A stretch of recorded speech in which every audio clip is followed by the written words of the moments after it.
Hello everyone and welcome back to Mr. Night Fear. I know many of you listen to these stories to help you fall asleep. So before you get settled in, I'd love for you to leave a comment letting me know where you're listening from. And if you're enjoying the episodes, don't forget to like and subscribe to the channel. Now, let's get comfortable, relax, and begin. In the years between 1990 and 1994, I served as a signalman aboard the U.S. Denver, stationed in the Pacific Fleet of the United States Navy. During my time on board, I often found myself needing to go up to the signal deck, which was located at the highest point of the ship. Whether it was day or night, getting to the deck wasn't always a straightforward task. There were 3 routes to choose from: the standard port or starboard ladders, the kind you'd see in any ship, or the rear ladder. The rear ladder, about 12 feet long, was angled at nearly 45 degrees and had a slight flex when in use. It had a noticeable bounce when 2 people climbed it together, but it was solid enough for individual use. One early morning, around 4 a.m., the seas were rough, and the U.S. Denver was cutting through the choppy waters, pitching hard to the port side. My supervisor sent me up to the signal deck to prepare for a ceremonial flag hoist as we were due to dock in San Diego at 6 a.m. He told me to use the rear ladder because it was less affected by the ship's motion. I made my way up the ladder, climbing in the darkness, with the ship rocking beneath me. It was then that I began to feel something strange. About halfway up, I noticed the ladder shift, as if someone was behind me, climbing with me. But when I turned around, there was no one there. I felt an unsettling presence, like I wasn't alone. Then, the sensation grew stronger. It felt like something brushed past me or even went straight through me. My heart raced as I reached the top of the ladder and made my way to the signal deck. As soon as I stepped onto the deck, I had the overwhelming feeling of being watched, not in a threatening way, but like someone was standing behind me, keeping an eye on my every move. It was the same eerie sensation of being observed, almost as if there were an unseen presence overseeing my work. Trying to push the feeling aside, I entered the signalman's locker, a small compartment where we stored the ceremonial flags and equipment. The feeling of being watched intensified, and it was almost as if there was someone else in the room with me. I could hear the faint sound of labored breathing, like someone had just run a long distance and was trying to catch their breath. After I finished my task, I quickly descended back to the lower decks and reported to my supervisor. He was skeptical, but suggested that I speak with the chief of the boat, a man who had served aboard the U.S. Denver for over 20 years and knew the history of the ship better than anyone. When I told the chief about my experience, his face grew serious, and he began to share a story from the ship's history. Back during the Vietnam War, a sailor, also a signalman, had tragically lost his life on that very ladder. While rushing to his action station during a missile attack, the ship had taken a hit, and a piece of shrapnel decapitated the young sailor. The chief told me that it was possible the spirit of that sailor was still aboard, watching over the ship as if still fulfilling his duty. I never felt that presence again during my time on the U.S. Denver, but many of my fellow sailors shared similar stories. They spoke of feeling watched or sensing something strange on the signal deck, especially during the late hours of the night. Years later, when the U.S. Denver was decommissioned, I stayed aboard for a few final months while waiting for my next assignment. By then, I had been promoted to a supervisor, and I couldn't help but wonder if anyone else would notice what I had experienced. One night, just after 4 a.m., I sent one of the newer watchmen to the signal deck, instructing him to take the rear ladder. When he returned, his face was pale, and he seemed unsettled. "There's something not right up there," he said, refusing to go into detail. He flatly refused to return until daylight. Was the U.S. Denver haunted? I believe it was, but not in a sinister way. I think that the spirit of that young sailor remained, not to frighten anyone, but to continue his duty. Perhaps he was simply a soul still dedicated to his work, even after all these years. Rest in peace, shipmate. It was May 7, 1991, when I gave birth to my second child, a beautiful baby boy. I was just 21 years old. The delivery was difficult, and by the time we left the hospital, I was completely drained, both physically and emotionally. The doctor gave me a prescription for pain medication, and I spent the first few days at home resting, trying to recover. On the third day after giving birth, I took my medication and fell into a deep sleep. It was unlike any rest I had ever experienced, so heavy it felt like I was sinking into the bed. It was the kind of sleep where you wonder if you'll ever wake up. That's when something happened that I'll never forget. I suddenly felt something sharp grab my leg, like tiny claws digging into my skin. It wasn't a gentle touch. It felt like nails piercing me. I jerked awake, and when I turned to look behind me, I saw a little girl standing there. She couldn't have been more than 2 or 3 years old, with long, dark hair falling over her shoulders. At first, I thought she was one of my husband's cousins or nieces, someone who had come to visit the baby. I didn't know his extended family very well yet. The girl stared at me with urgency in her eyes. She began to shout at me in Spanish, "Despierta, despierta, wake up, wake up." I was groggy, barely able to stay awake, but every time I started to drift back to sleep, she shouted louder. Finally, I sat up in a gasp, as if I had been drowning and was just coming up for air. She smiled at me, then turned and walked out of the room.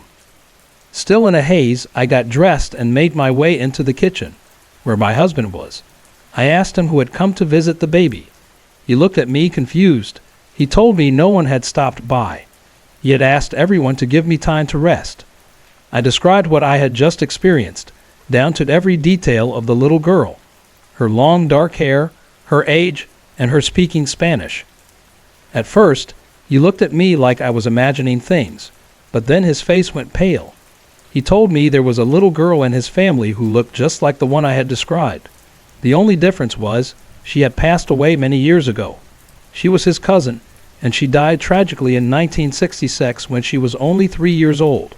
Her tonsils had burst, and she didn't survive the trip to the hospital. I was stunned. Chilled to the bone, I couldn't shake the feeling that this little girl had somehow saved my life. I'd taken a strong painkiller, and I'm not one to handle medication well. If it hadn't been for her, I'm sure I might have stayed in that deep sleep forever. Months later, we visited the cemetery after my aunt's funeral. As we walked through the rows of gravestones, my husband stopped at a small tombstone with a picture on it. I froze when I saw the face. It was her, the little girl who had woken me up. I had never seen a picture of her before because her parents had moved away after her death, taking all their family photos with them. I can't explain it, but I truly believe that she was sent to me for a reason. A little angel, watching over me when I needed her most. Sometimes I think these angels are always nearby, waiting for the right moment to step in. Maybe we're lucky enough to see them every once in a while. I will always be grateful for the little angel who saved my life.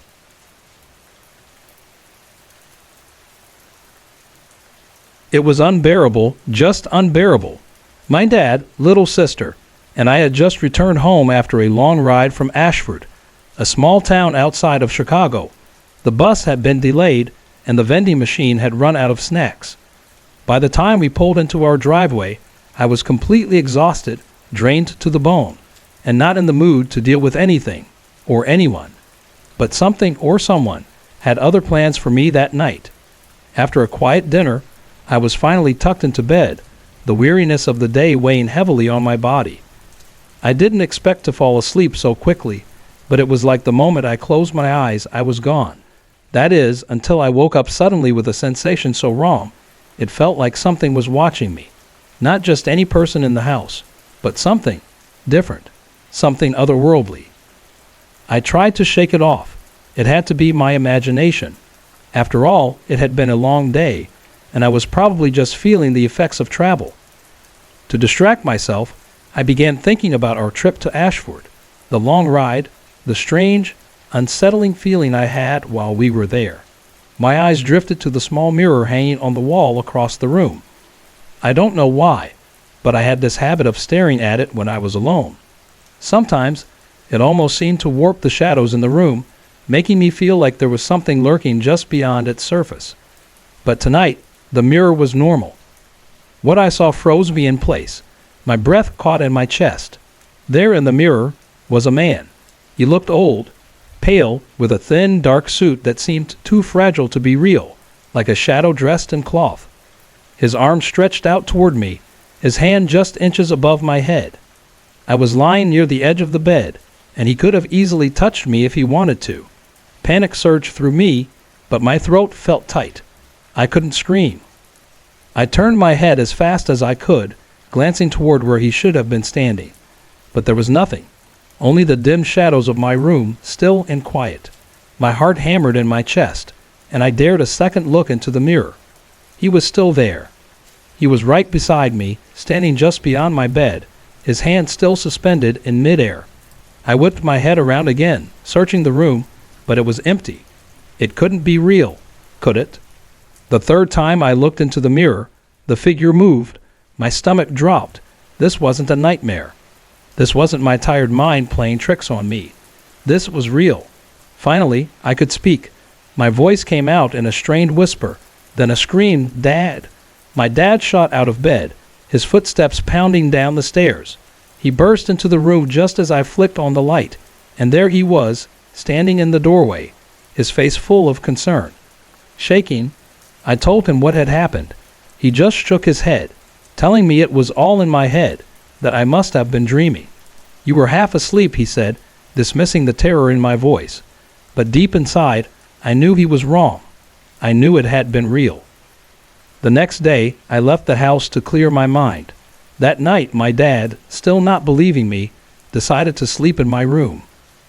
He didn't think anything would happen, but it did. Exactly what I had seen, down to the smallest detail, happened to him too. It wasn't just a tired girl's imagination. He learned that the hard way.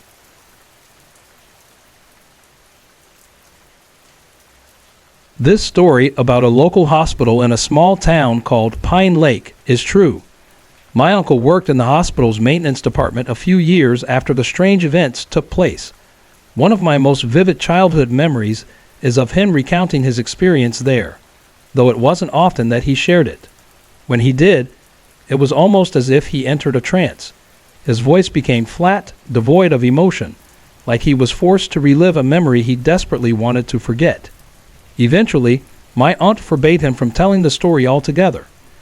When my uncle first started working at Pine Lake Memorial, he noticed something odd. One room in the psychiatric wing was always locked and never used. He tried to ask his supervisor and coworkers about it, but they either brushed him off, changed the subject, or simply ignored him.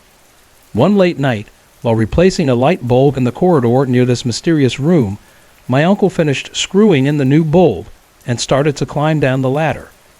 Suddenly, the light flickered and went out. That's when he noticed something unsettling, a sharp drop in temperature, followed by a strange, nauseating smell that hung thick in the air, like a suffocating fog. To get another bulb, he had to walk past the locked room. As he approached, the stench grew even stronger, and then he heard it.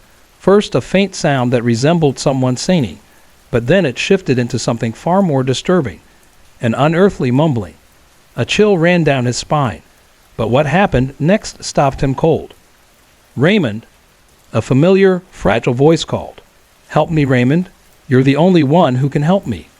I'm in here. Please hurry." It was his grandmother's voice, the same grandmother who had died over 20 years ago. A flood of emotions hit him, first sadness, then confusion, and then a bone-chilling fear. How could this be? Tears welled up in his eyes as he struggled to process what he was hearing. Behind his grandmother's desperate pleas, something else emerged, a mocking, sinister laugh that didn't belong to any human voice. It was as if the very air around him had become malicious. Drawn by some uncontrollable force, my uncle reached for the doorknob. The moment his hand touched it, a searing pain shot through his palm.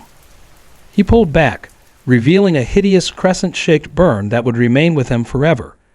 As he stood there staring at the door, the knob began to turn back and forth on its own, rattling as though something, or someone, was trying to get out. The entire door started to shake violently, and then came the sounds of banging and kicking from the other side. Terrified, my uncle ran. He sprinted down the corridor without a second thought, the mocking laughter growing louder and louder with every step. By the time he reached the nurse's station, his legs gave out beneath him, and he collapsed, losing consciousness. When he woke, he found himself surrounded by concerned staff, with a nurse tending to his burned hand. Trembling, he tried to explain what had happened. 2 orderlies were sent to investigate, but neither dared go alone. When they came back, one of them grabbed his coat in silence, walked out the door, and quit on the spot. The other orderly reported that everything seemed normal. The ladder was still in the hallway, and the light bulb that had gone out earlier was now working perfectly. A few days later, the orderly who had quit called my uncle at home. He revealed that he had experienced something similar. For him, it wasn't his grandmother's voice, but the voice of his long-dead brother. The same flood of emotions, the same chilling laughter. That conversation solidified my uncle's decision to quit. When he told his supervisor, he was fired immediately and warned never to speak of the incident again. Years later, I still think about my uncle's story. He passed away long before films about demonic possession became popular, so he never fully understood what he had encountered that night. But I do. Whatever was on the other side of that locked, never used door wasn't human, and it wasn't benign. My father's family hails from a small, quiet town in the dusty plains of West Texas, a place where the years seem to stretch on forever. He spent many summers there, surrounded by grandparents, uncles, and aunts who cherished him. Those were some of his happiest memories: hunting, fishing, and making lifelong memories with family. Naturally, when he had children, he wanted to share that special place with us. My sisters and I loved visiting too, and the same welcoming homes and familiar faces greeted us year after year. In the summer of 1968, when I was 14, school had just let out, and I was eagerly anticipating the time we'd spend in that small town. My family stayed with my great aunt and uncle in their cozy, weathered home. It was a place I always enjoyed visiting. That night, after a long day of travel, my father and uncle turned in early since we were waking up at 5:00 a.m. for a fishing trip, something I always looked forward to. I was assigned to sleep in the living room on a sleeper chair, a small fold-out bed nestled in the corner. After I got comfortable, I began reading a book called The 5 Little Peppers, a sweet and innocent story. Definitely not the kind of book you'd associate with fear. But before long, my dad called out from the other room, telling me to turn off the light and get some sleep. I argued that I wasn't tired yet, but he insisted. So, reluctantly, I switched off the lamp and settled in for the night. As soon as the light went out, I saw something rise from behind a chair in the corner of the room. At first, I thought it was just a trick of the moonlight filtering through the blinds, but I blinked, trying to clear my eyes. When I opened them again, the figure was standing only 2 feet away from me, floating about 8 inches above the floor. It looked like a tall, thin man wearing a fedora and a long, ragged overcoat. The hem of his coat seemed to fray and crumble, as if it was disintegrating right before my eyes. The more I stared, the more my heart raced. I felt the cold prickle of fear. It wasn't just standing there. It was staring right at me, and I realized, slowly, that it was trying to scare me, and it was succeeding. I tried to scream, to call for my dad, but my voice refused to work. I was paralyzed with fear. The figure didn't move closer, but it didn't disappear either. It just hovered there, watching. Finally, I shut my eyes, summoning every ounce of strength I had, and I managed to yell for my dad. He rushed in, turning on the light. I was so relieved to see him, but I didn't want to tell him what had happened. I knew he'd laugh it off, but when he saw my terror, he didn't hesitate.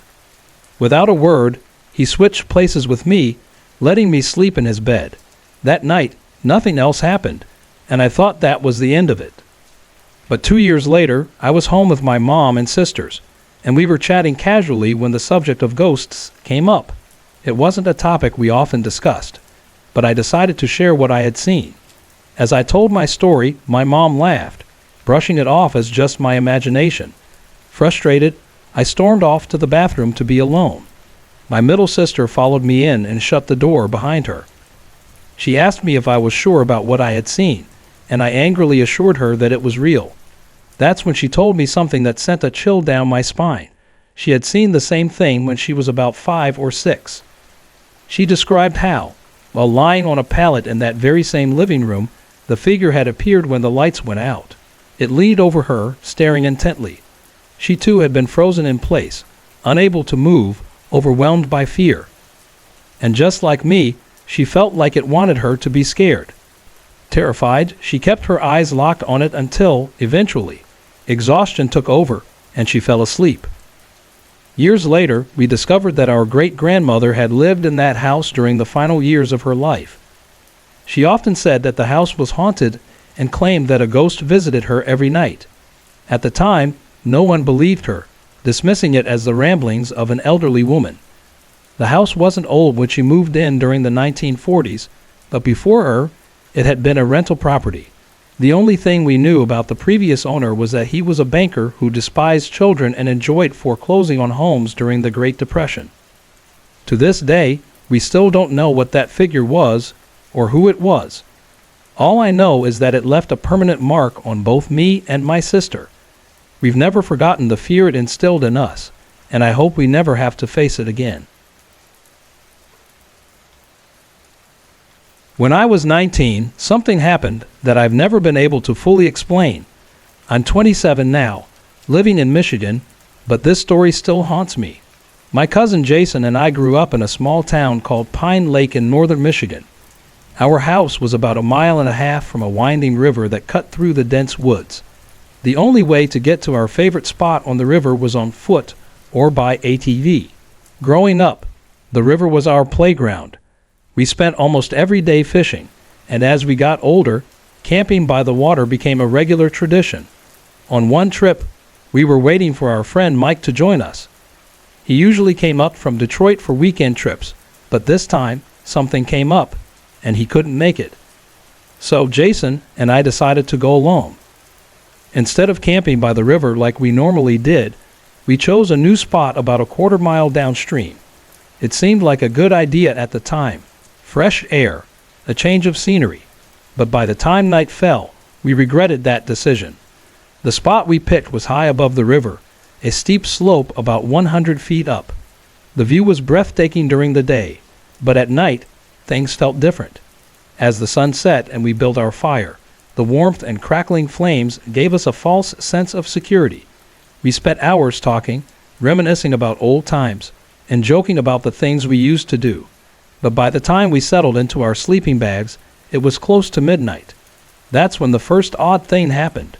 We heard it, a loud crack, like a branch snapping under heavy weight. It came from deep in the woods, but it sounded far enough away that we didn't think much of it. Then it came again. This time it was closer, about 1/3 of the way up the slope. Jason and I looked at each other. We had a 12-gauge shotgun with us and plenty of ammo, so we weren't too alarmed. But the thought of a bear or something else stalking us kept us wide awake. We piled more wood onto the fire and shone the flashlight into the dark. But the woods were still. Nothing. After a while, we tried to get some sleep again, but that's when the sounds came back.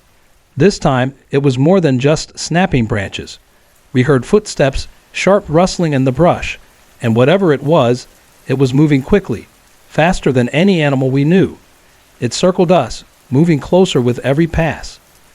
Jason grabbed the shotgun, and I shone the flashlight in the direction of the noise. There was nothing, no animal, no figure, just bushes moving as if something invisible was charging through them. The sound was getting closer. Jason aimed the shotgun and fired at the place where the noise had been loudest. Instantly, everything stopped.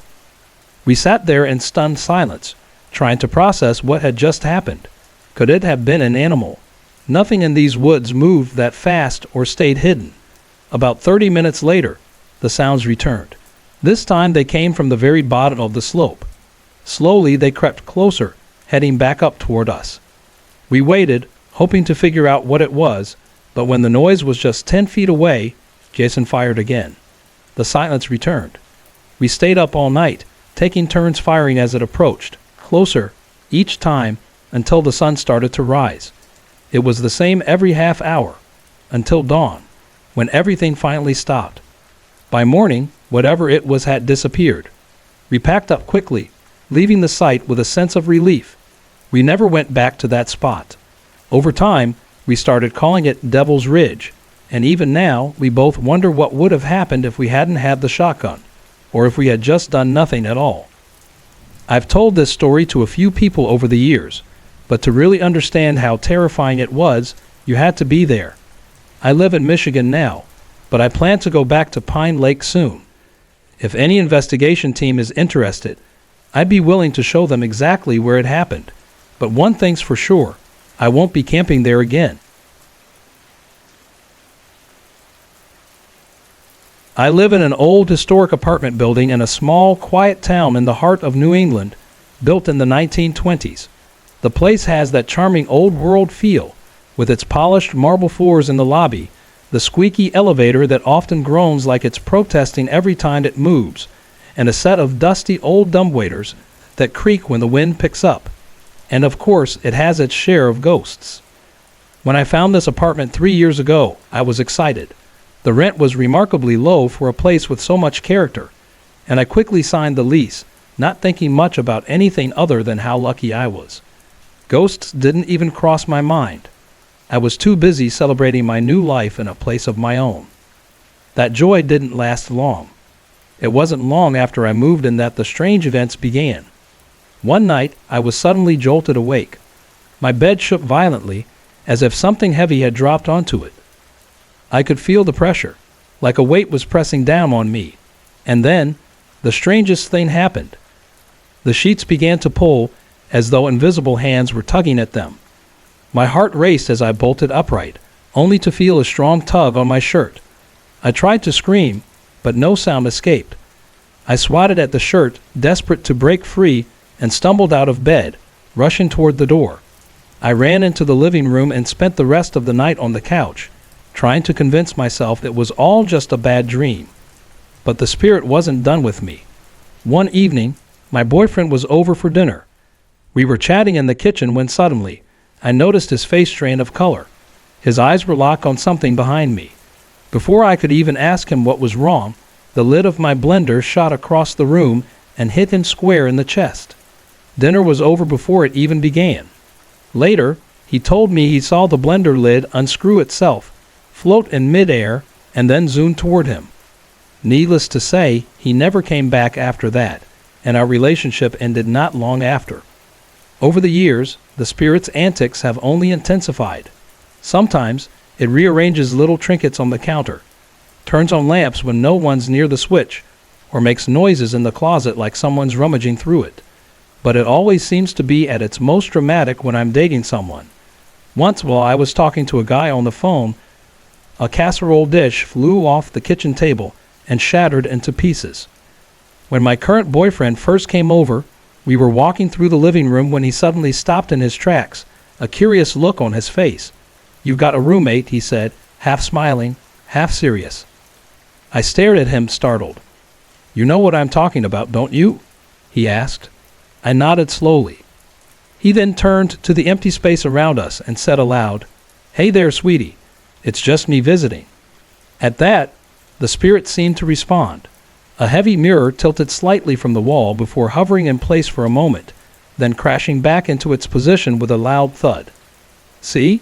he said with a grin, as though it were the most natural thing in the world. His calmness amazed me. Later, he told me he thought the spirit was female, maternal, even, and protective of me. He believed that when she didn't approve of someone, she made it clear. Strangely enough, her most dramatic outbursts have been directed at boyfriends who turned out to be less than kind. She must have some sort of uncanny sense about people. Now, whenever I hear rustling in the bedroom or a lamp flickering on its own, I don't panic. Instead, I casually greet her. "Hello, dear. How was your day?" More often than not, I get a soft knock or a rattle in response. I've taken to calling the spirit Agnes. She seems to like my boyfriend. The moment he steps into the apartment, she lets her presence be known, either with a cheerful rattle or a knock from the walls. Sometimes she even tugs at the sheets while we're in bed, though now I know she's just trying to make sure I'm tucked in for the night. Last week, I was away on a business trip. When I returned, the familiar sound of a drawer opening and closing greeted me. I've decided not to fear Agnes, and that decision has made all the difference. Instead of dreading her presence, I've come to enjoy having my very own little watchdog ghost. About a year and a half ago, I moved into my boyfriend Tyler's childhood home in the small town of Willow Creek. I never imagined that I'd be sharing a space with so much history, or so many spirits. While I've never been gifted enough to actually see ghosts, I've always had a strong sense of their presence. This heightened awareness started at a very young age. That's why I've never been too fond of the dark. It seems to amplify everything I can feel, even when I can't see it. I prefer dealing with spirits in daylight. It feels far more manageable when the sun's up. Tyler's house was built back in the 1950s, a quaint structure tucked on the edge of town, one of the few homes here with a basement. Basements are rare in this area due to the rocky soil, so this one's a bit of a local oddity. But there's something about that basement that unsettles me. I can't explain it, but every time I pass it, a chill runs down my spine. While I can't pinpoint who or what might linger down there, I've always had this nagging feeling that it's tied to a young boy. He doesn't feel malicious, but there's a certain weight to his presence that makes the whole basement feel oppressive. The first time I sensed him was one afternoon while I was vacuuming the creaky staircase leading to the upstairs bedrooms. The steps are uneven, and I was focused on my work when I suddenly felt it. A presence, like a child, had quietly sat beside me on the stairs, watching me. It wasn't threatening, but it was enough to make me stop, turn off the vacuum, and head outside to wait for Tyler to get home. This boy, whoever he is, seems to have a penchant for mischief. He enjoys hiding things. Important things too, like keys, money, and even papers I need. He'll hide them somewhere, and eventually they reappear, but only after I've been driven crazy trying to find them. If I get frustrated and start raising my voice, demanding the missing item, it'll often show up behind me, like it had been there all along, just waiting for me to notice. There's also a presence I can't quite explain, someone who walks across the roof above the living room. I always hear his footsteps, heavy and deliberate, traveling along the ceiling. The sounds seem to come from the wall that separates the roof from the hallway. From there, it moves down the hall and disappears into the master bedroom. I've never seen this figure, but the sound of him walking is unmistakable, like he's trying to make his way into the room. He always vanishes once he's there, though. And then there's the presence of an old ghost, the spirit of Tyler's ex-girlfriend, Rachel.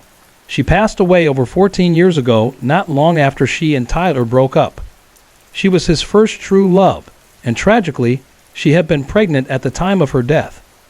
Back when she was alive, she had a habit of throwing small rocks at Tyler's window late at night to get his attention. I'm not sure why, but it seems she still does this. Tyler believes she visits the computer room every night, appearing around midnight.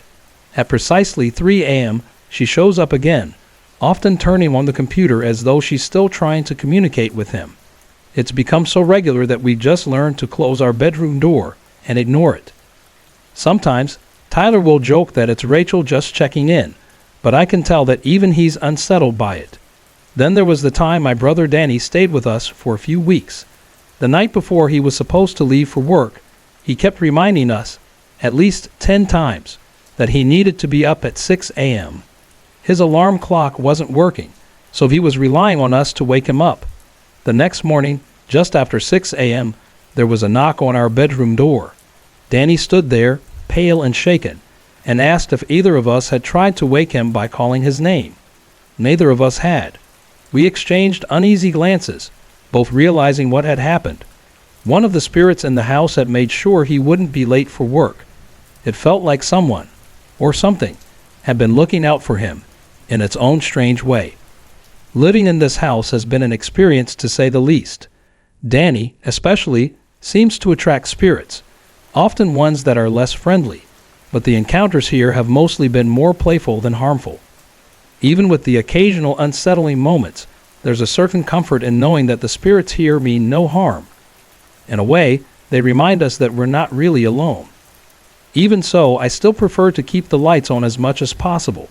It's strange how even amidst the eerie happenings, there's an odd sense of care. These visitors, as unsettling as they might be, don't feel like they want to hurt us.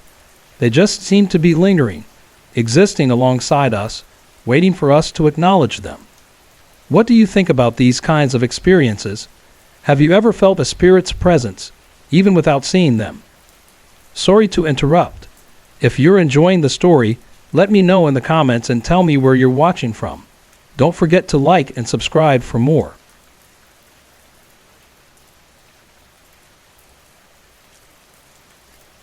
I've always felt a deep connection to the past, growing up in the heart of rural America. My roots run back to my family's heritage, and it's as if something inside me keeps an open door to those who came before. I believe the spirits of those ancestors still linger, unseen by most but perceptible to those who are willing to look beyond the surface. Behind my house, there's a stretch of untamed woods that seems to stretch on forever, as if it's untouched by time. One quiet, stormy evening, I sat by my window, listening to the soft hum of my music while the rain fell steadily. There was something calming about the rhythm, but a knot began to tighten in my stomach, as if the very air around me was whispering something just out of reach. I leaned closer to the window, peering into the darkness of the trees, and then I saw it, something moving through the mist, glowing faintly under the moonlight. It wasn't the wind, nor my imagination. It was a presence. Without a second thought, I grabbed my jacket and slipped on my shoes, stepping into the night. The rain had eased as I made my way towards the woods, an invisible force pulling me forward. There was no fear in my heart, only a strange calmness. The deeper I walked, the quieter the world around me seemed to get. The figure ahead of me became clearer. A young man, no older than 30. His dark hair hung long and free, and his clothing, something akin to old, weathered leather and fur, seemed as though it had been woven by time itself. He moved like someone who had purpose, as though he was searching for something long lost. I stopped, standing just within reach of him, but I knew he wasn't of this world, not in the way I was. His presence didn't bring fear, it felt natural, as though he belonged there, and I belonged with him in that moment. Without even realizing it, I spoke, my voice calm and steady. "Is there something I can help you find?" He looked at me then, his dark eyes locking with mine. In that moment, I felt no fear, only an overwhelming sense of connection. And then, as if the wind itself had swept him away, he was gone.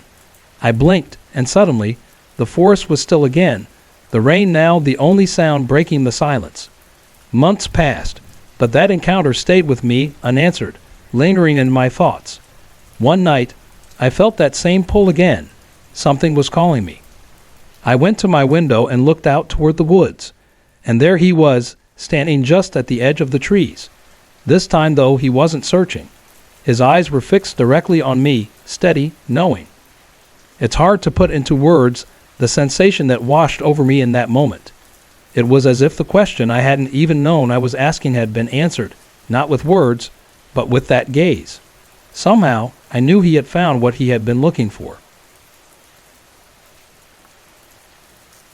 I'm the oldest of 3 siblings, and growing up, my younger sister and I shared a room. We had these colorful Raggedy Ann and Andy canopies hanging above our beds, and my little brother, the youngest, had his own room just next to ours. Our mother's bedroom was right across the hall, and above us, a small doorway led up to the attic.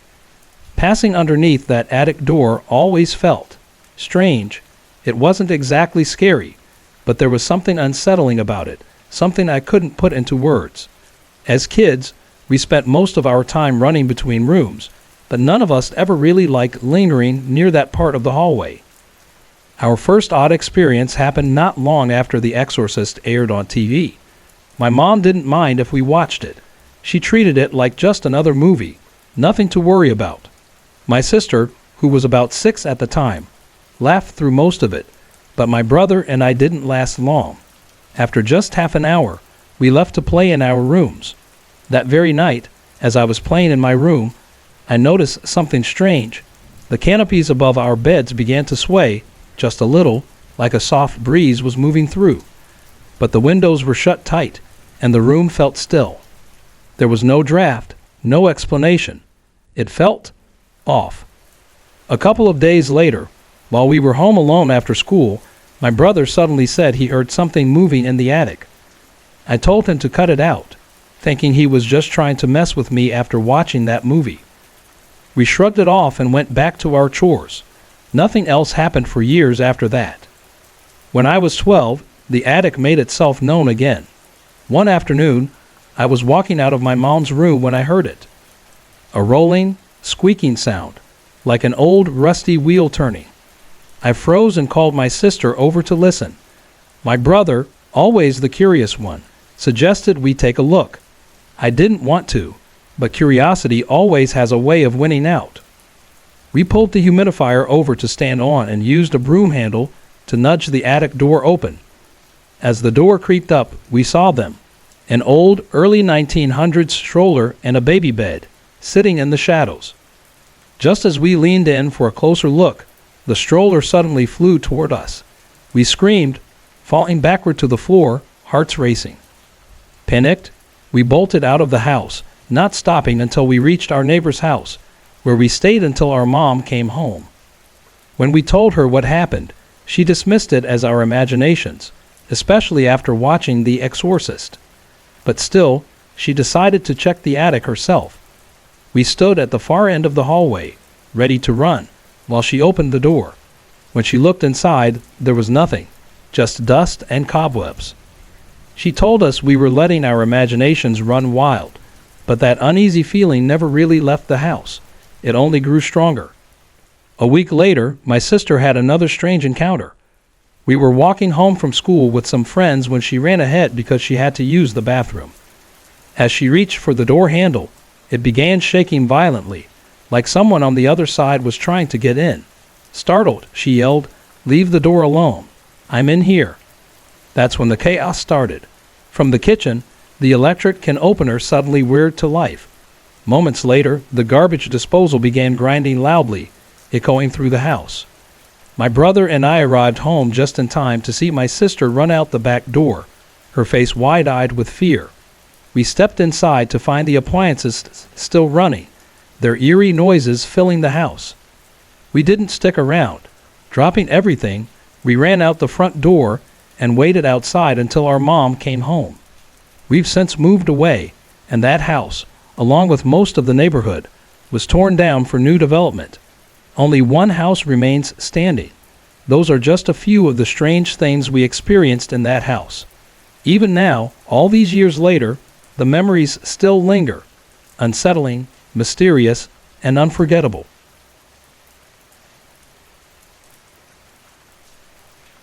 When I was a teenager, back in the 1920s, I spent my summers in a house that seemed to straddle the line between the living and the dead, a place filled with eerie memories and unsettling occurrences. My great-grandmother's old two-story Victorian home stood tall on a stretch of dirt road nestled just outside a small town called Cedar Ridge, North Carolina. The house was gone long before my time, lost to a fire that ravaged it. However, the family cemetery still stands, a quiet and somber reminder of a forgotten chapter in the past. Rumors surrounded the land where the house once stood. It was said to rest near the site of an old cemetery, where once enslaved people had been buried, though the gravestones were long gone, now replaced by strip malls and warehouses. The stories of that forgotten graveyard never truly left. That grand old house, now just a memory, was where I spent time after losing my maternal grandparents, Sarah and Henry. I had returned home from the nearby university, hoping to heal, but the house felt more like a tomb than a home. Despite its grandeur, it was cold, hollow, and lifeless, a building without soul. One summer night, everything changed. A violent thunderstorm hit, the wind howling and rain beating against the house like a drum. It was in the midst of that storm that I saw it. A soft, glowing light appearing in the hallway. At first, I thought it was just a reflection from the windows, but no, it grew brighter as it moved closer. It wasn't like a lamp. It was a pure, eerie glow, something that didn't belong in the storm. The light slowly floated into my room, illuminating everything as if it were the middle of the day. Paralyzed with fear, I buried myself under the covers, trembling, too terrified to even breathe. I lay there, staring at the glowing light until, at last, the first rays of dawn crept through the window and the light faded into nothingness. But that was just the beginning. Over the years, other strange things began happening. Footsteps echoed on the stairs when no one was there. Doors creaked open and closed on their own. My cousins, who stayed with us from time to time, witnessed it all as well. We didn't talk about it much, but we knew we weren't alone in that house. My father, James Jim Harris, was one of the first to have an unsettling encounter. One evening, after returning from town, he noticed a strange glow coming from beneath his wagon. Thinking it was a fire, he stopped to inspect, but nothing seemed out of place. Still, the glow followed him all the way back to the house. On another occasion, his horse, old Charlie, began struggling as though pulling a heavy load, yet the wagon was empty. The wheels groaned under an invisible weight, and then, with a jolt, the wagon suddenly lifted, as if someone had stepped down from it. My father, shaken to his core, walked the rest of the way home, leaving the wagon behind. He would never ride in it again. One evening, my family stood on the porch watching smoke and fire rising from the trees across the road. But when we rushed over to investigate, there was nothing. No ashes, no embers, just an eerie, oppressive silence. The most vivid experience came one afternoon when I saw a young woman standing on the upstairs balcony. Her long, honey blonde hair hung in braids, and she wore a simple white dress. She gazed out over the fields, her eyes focused on something I couldn't see. I called to her, but she didn't respond. Rushing upstairs, I searched every room, but she was gone. No trace, no sound of footsteps. I checked the entire house, my heart pounding in my chest, but there was no sign of her. Though I was too afraid to speak it aloud, I knew the truth. She was a spirit bound to that house. I asked the locals, hoping someone might know her, but no one did. It was as if she had never existed. That house, with its broken walls and creaking floorboards, seemed to mourn its existence, and when it burned to the ground, it felt like the end of a long, drawn-out sorrow, like the release of a trapped soul. Since then, the land has been occupied by businesses that came and went, but none ever seemed to thrive. The family cemetery stands still and quiet, as though guarding the memories of those who lived and died at the Kinsler home place.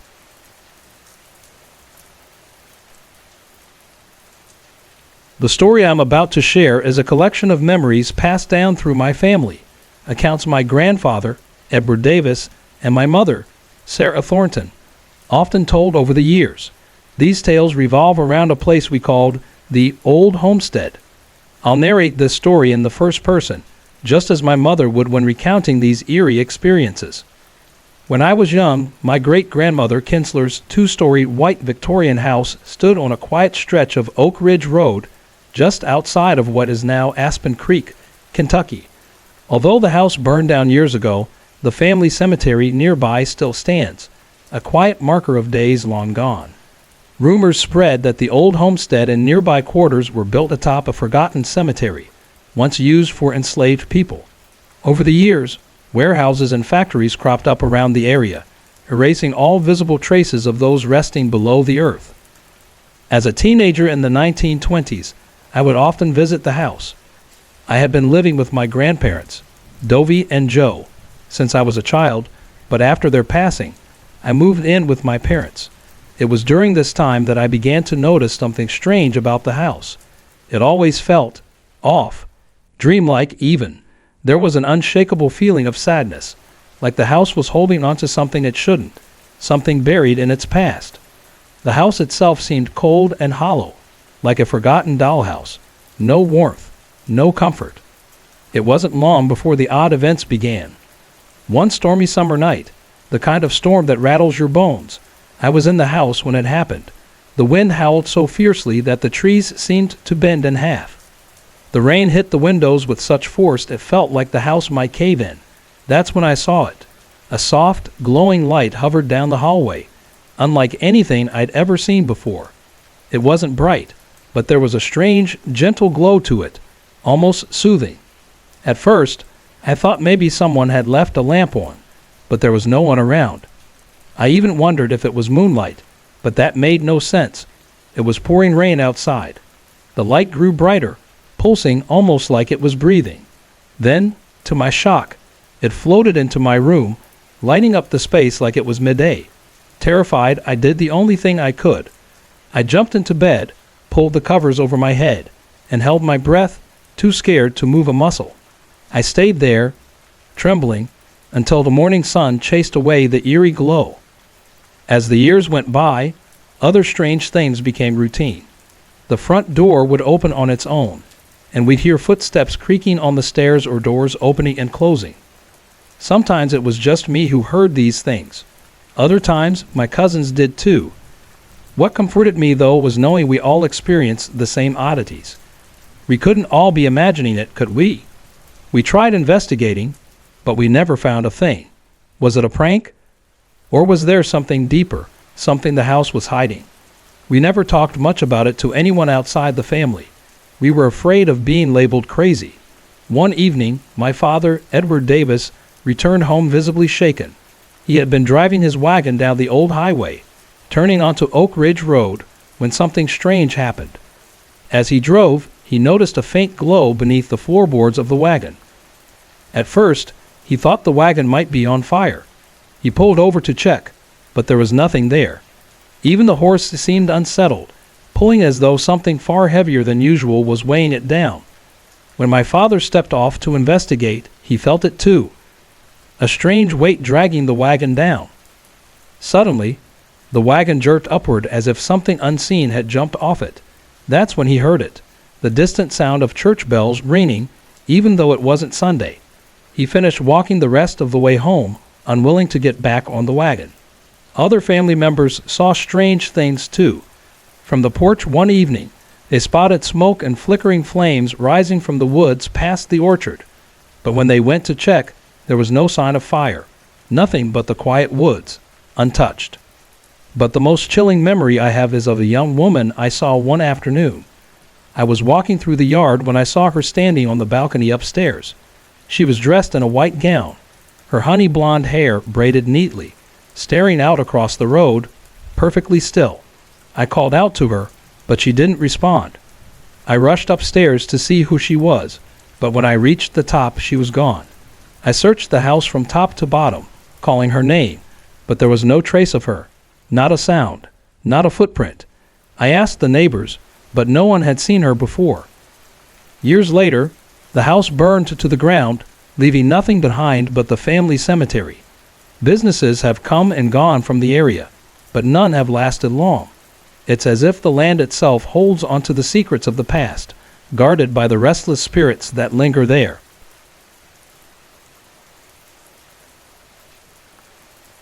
The story I am about to share has been passed down through generations in my family, first told by my grandfather, Edward Holmes Davis, and later by my mother, Sarah Davis Thornton. It revolves around a place we always referred to as the Old Homestead, and I'll tell it just as my mother used to share it with us. When I was young, my great-grandmother's house stood on a quiet, forgotten corner of Pine Ridge Road in a town called Silver Springs, Tennessee. It was a two-story, weathered Victorian home, its white paint peeling, and its once grand porch now sagging from years of neglect. Though the house was eventually consumed by flames, the family cemetery nearby still remains, an eerie reminder of times long past. People used to whisper that the old homestead was built near an unmarked graveyard for those who had once been enslaved. Over time, factories and warehouses took over that land, erasing any visible trace of the graves, but something in the air there always felt, heavy. As a teenager in the 1920s, I spent some time at the old house. I had been living with my grandparents, Dovie and Joe Pa, but after they passed, I moved in with my parents when I returned from college. From the very first moment, the house felt off to me. There was a sadness in the air, something I couldn't quite put into words, a cold, lifeless energy that filled the rooms like a forgotten relic. It was as if the house itself was mourning something lost long ago. It never felt like a home, just a shell, standing alone against the cold winds. The strange events started soon after I moved in. One summer night, as a fierce storm raged outside, I saw something I will never forget. There was a soft, ethereal glow coming from the hallway. It wasn't harsh or glaring, just a gentle, almost calming light. At first, I thought maybe someone had left a lamp on, but there was no one around. The storm outside made it impossible for the glow to be moonlight. Yet there it was, slowly spreading across the hallway and drifting into my room, lighting up the space like it was noon. Terrified, I pulled the covers over my head, holding my breath until morning. The light was gone by sunrise, but I could still feel it, its presence lingering in the corners of my mind. Over the years, I experienced other unsettling events, and so did my cousins. The front door would creak open by itself. Footsteps echoed on the stairs at night, and doors would swing open and shut without explanation. We tried to investigate, but we never found anything. We didn't share much about these experiences with outsiders, who would believe us, but knowing that others in the family had witnessed the same things made it easier to endure. At least we weren't imagining it. My father, Edward Holmes Davis, had his own unnerving encounter. One evening, as he was driving his old wagon down Highway 9, he turned onto Pine Ridge Road. He noticed a faint glow beneath the wagon's floorboards, moving along with it. He thought the wagon might be on fire, so he stopped to check, but there was no sign of flames. Even the horse seemed uneasy, straining under an invisible weight. When my father stepped out to investigate further, he felt it too, a heavy, unseen force that seemed to be pulling the wagon down. Suddenly, the wagon jerked upwards, as if something had leaped off, and in the distance, he heard the sound of church bells ringing. It wasn't Sunday, and the ringing chilled him to the bone. He walked the rest of the way home, too frightened to get back on the wagon. Other family members had their own strange sightings. From the porch, they once saw smoke and fire rising from the woods beyond the orchard. But when they went to investigate, there were no ashes, no charred trees, nothing at all. The most haunting experience I remember happened one day when I walked into the yard and saw a woman standing on the upstairs balcony. She wore a white dress, her honey blonde hair braided neatly. She was staring across the road, motionless. I called out to her, but she didn't respond. I ran upstairs to find her, but she was gone. I searched the house, top to bottom, hoping to find some clue, but there was nothing, no sign, no sound, no trace. I asked the neighbors if they'd seen her, but no one had. The strange feeling lingered. Years later, the house burned to the ground. The family cemetery still remains, though the land has changed. Businesses have come and gone, but none have stayed. It's as if the land itself holds onto its secrets, guarding them even now, refusing to let them fade away. These are the stories my family passed down through the years. Do you think something still lingers in places like that? Have you ever experienced something you couldn't explain? I've never actually seen a ghost, but I do believe in them. There are moments when I get that strange sensation, a cold shiver crawling down my spine, the hair on the back of my neck standing up, or an unsettling twist in my stomach. It's the feeling that something is there, watching you, but you're too terrified to look over your shoulder, afraid of what you might see. My first real experience with the supernatural happened about 10 years ago, just after I had my first child. I had recently moved to a new town for a job as a court reporter, and as a single mom, I thought the fresh start would help. I rented a cozy 3-bedroom house on the outskirts of Pine Lake. One of the rooms I set up as a guest room for when my mom would visit, but there was something about that room I never liked. In fact, my mom later admitted she felt the same unease whenever she stayed over. She even confessed to talking to whatever presence she felt was there, though she wasn't sure if it was a spirit or something else entirely. Not long after moving in, I had my first unsettling encounter.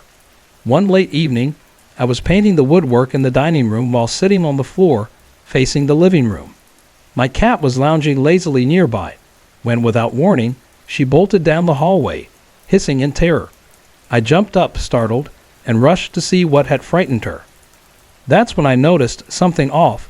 The couch, which was heavy with a solid wood frame, had been pulled slightly away from the wall on one side. The rug beneath it still had a clear indentation, as though something had been sitting there.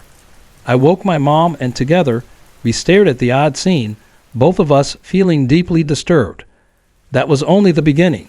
More strange things happened, and my mom witnessed most of them. Every morning, the kitchen drawers and cabinet doors would be wide open, even though we had carefully closed them the night before. Once I woke up in the middle of the night to get a drink. As I walked through the kitchen, I noticed several doors ajar again. I closed them, only to find them open once more the following morning. These cabinets had latches. They weren't warped, and there was no reason they should have opened on their own. One night, while I was home alone, my roommate was out on a date. I was in the bathroom blow-drying my hair when I distinctly heard someone calling my name. "Jenny, Jenny." I turned off the hairdryer, thinking it was my roommate returning early. But when I called out, there was no answer. I searched the house and even checked the yard, but no one was there. I couldn't shake the feeling that someone had been in the house. The most chilling experience, however, happened after a weekend visit to my mom's house. When I got home, my son had already fallen asleep, so I gently placed him in his crib and went to put something in the guest room. Normally, I always left the door open, but this time it was shut tight. When I tried to open it, the door was locked. Panicked, I grabbed my son and rushed next door to my neighbor's house. Her husband, a police officer, came over to check. By the time he arrived, the door was unlocked, and the window was still securely fastened. That was the breaking point for me. I couldn't stay there any longer. Years later, I had another personal experience, one that was more intimate. My fiancé and I were struggling at the time. I was pregnant with our second child, and doubts about his faithfulness were gnawing at me. I prayed every night, asking my late father and God for a sign that everything would turn out okay. My father had passed away in 1987, but I often spoke to him in my thoughts, hoping he was still watching over me. A few days after I started praying, strange phone calls began. The caller ID always displayed out of area, and when I answered, no one was on the other end. This happened about 5 times. One evening, when the phone rang again, I asked my fiancé's brother to answer. I sat nearby, and I could hear his side of the conversation. "Yes, she's here." "Who's calling?" he asked. Then he handed me the phone. When I said hello, there was no response. Confused, I asked him who had called. He told me a man had asked for me by name and said his name was Bill. My heart froze. My dad's name was Bill, and he had always spoken with a Pennsylvania Dutch accent, something my fiancé's brother had also noted. That sent chills through me. Then I remembered. It was my parents' wedding anniversary. I started crying. It felt like my father had reached out to me from beyond, just to let me know everything would be okay. After that night, the calls stopped. My fiancé and I are still together, and every time I reflect on that experience, I feel a sense of peace. It's as if my dad was reminding me to trust the journey. He was watching over me, offering his approval. I'm grateful for these experiences, even though they still send shivers down my spine. They remind me of the powerful connections we can share with those we love, even after they've passed.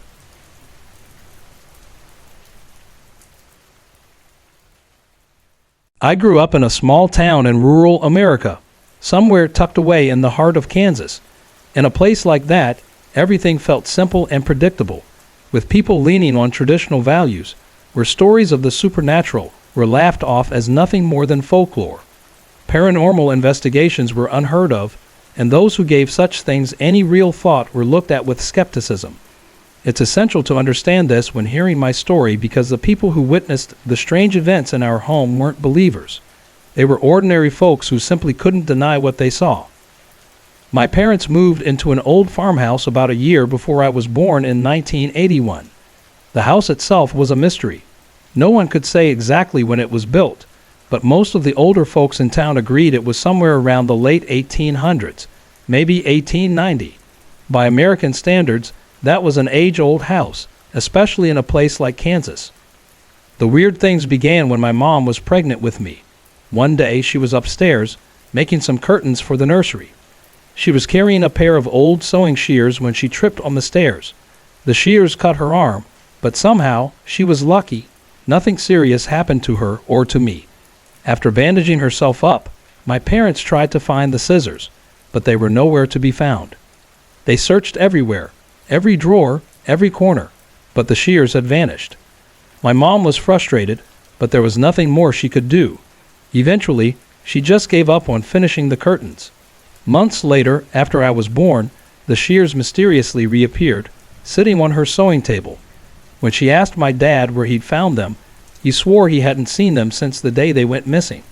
It got her thinking.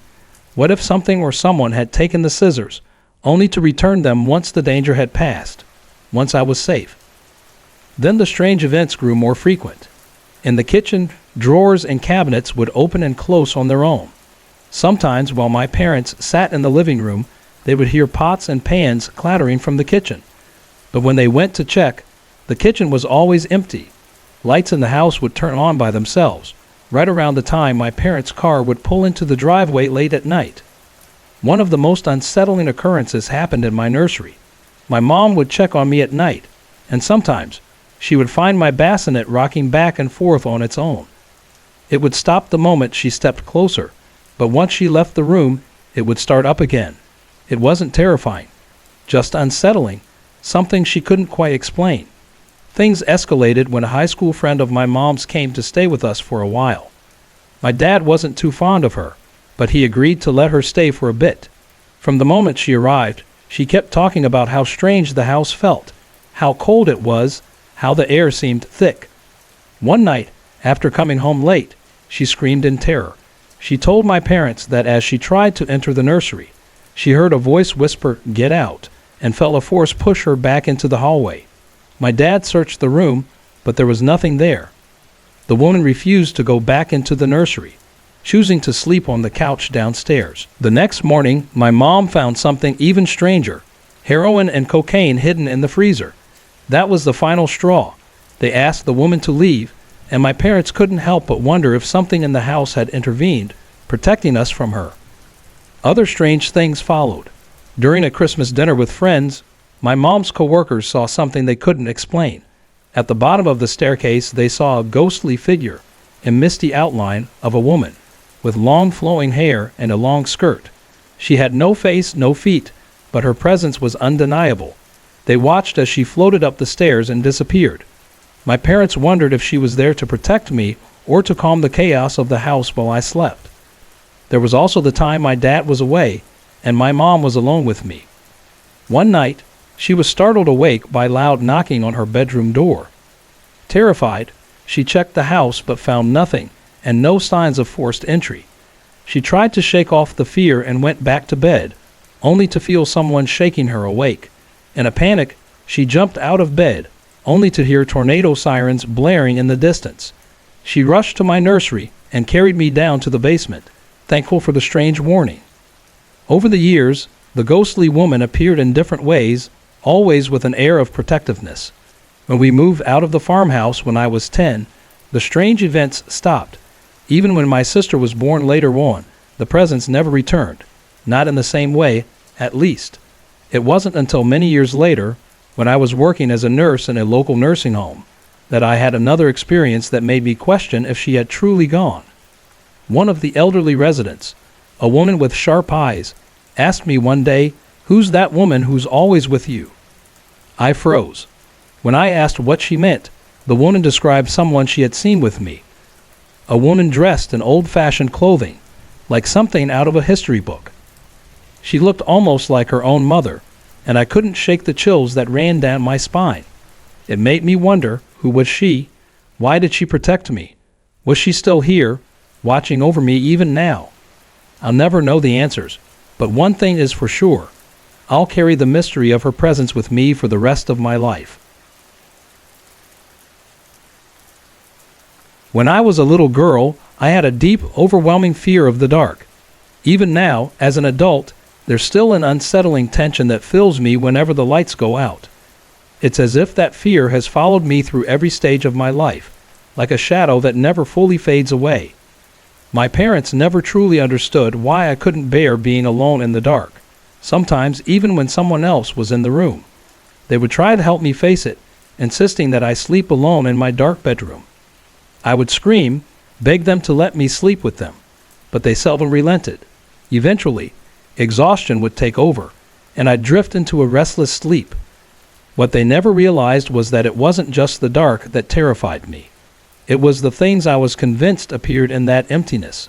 The fear grew so strong that I couldn't even walk past a dark room without a wave of panic. It all began when I was about 4 years old. My parents had just bought me a big girl bed, and I was so proud of it. For the first few weeks, I slept soundly, thrilled with my new bed, feeling so grown up. But then, one night, something inexplicable happened. I woke up to the sensation of my bed shaking. It wasn't violent, but it was enough to make me freeze. I lay perfectly still, too terrified to move or make a sound. Then, just as quickly as it started, the shaking stopped. I convinced myself it was nothing, just a figment of my imagination, and soon I drifted back to sleep. But that same shaking continued, night after night. Then came a night that changed everything. The shaking came back, but this time it didn't stop. I remained frozen, hoping it would pass, but then something far worse happened. I felt the covers being pulled off the side of the bed. My heart raced, and I dared to glance over the edge. That's when I saw it. A dark, clawed hand gripping my blanket. My scream tore through the silence. My mom rushed into the room, flicked on the light, and asked what was wrong. Through my sobs, I told her something was under my bed, reaching for me. She dismissed it as just a bad dream, tucked me in, and left the door slightly ajar with the hallway light on. That night, nothing else happened. But the terror didn't end. Every night, I lay there, shaking, as the black hand emerged from under the bed, pulling the covers away. At first, it never touched me, but then, one night, it did. I'll never forget the chilling sensation of that hand brushing against my skin. My eyes widened in horror as I followed the hand with my gaze, to a black arm, a shoulder, and finally, a head. It was shapeless, like a shadow that stretched beyond the darkness, but I could feel it. I tried to scream, but no sound escaped. I was paralyzed with fear, completely unable to move. I don't remember much of what happened after that. The next thing I knew, it was morning. I rushed to tell my mom, and for the first time, she let me sleep in her room. That night, no shadow crept in, no icy hand reached for me. After that, my mom moved me upstairs to share a room with my aunt. The nights finally grew peaceful again. Whatever had tormented me seemed to remain in the old room, lurking in the darkness, as if it had never followed me. Even now, I still wonder if what I experienced was just the overactive imagination of a child, or something far more sinister. Whatever it was, it left its mark. To this day, I can't sleep with the bed exposed on one side.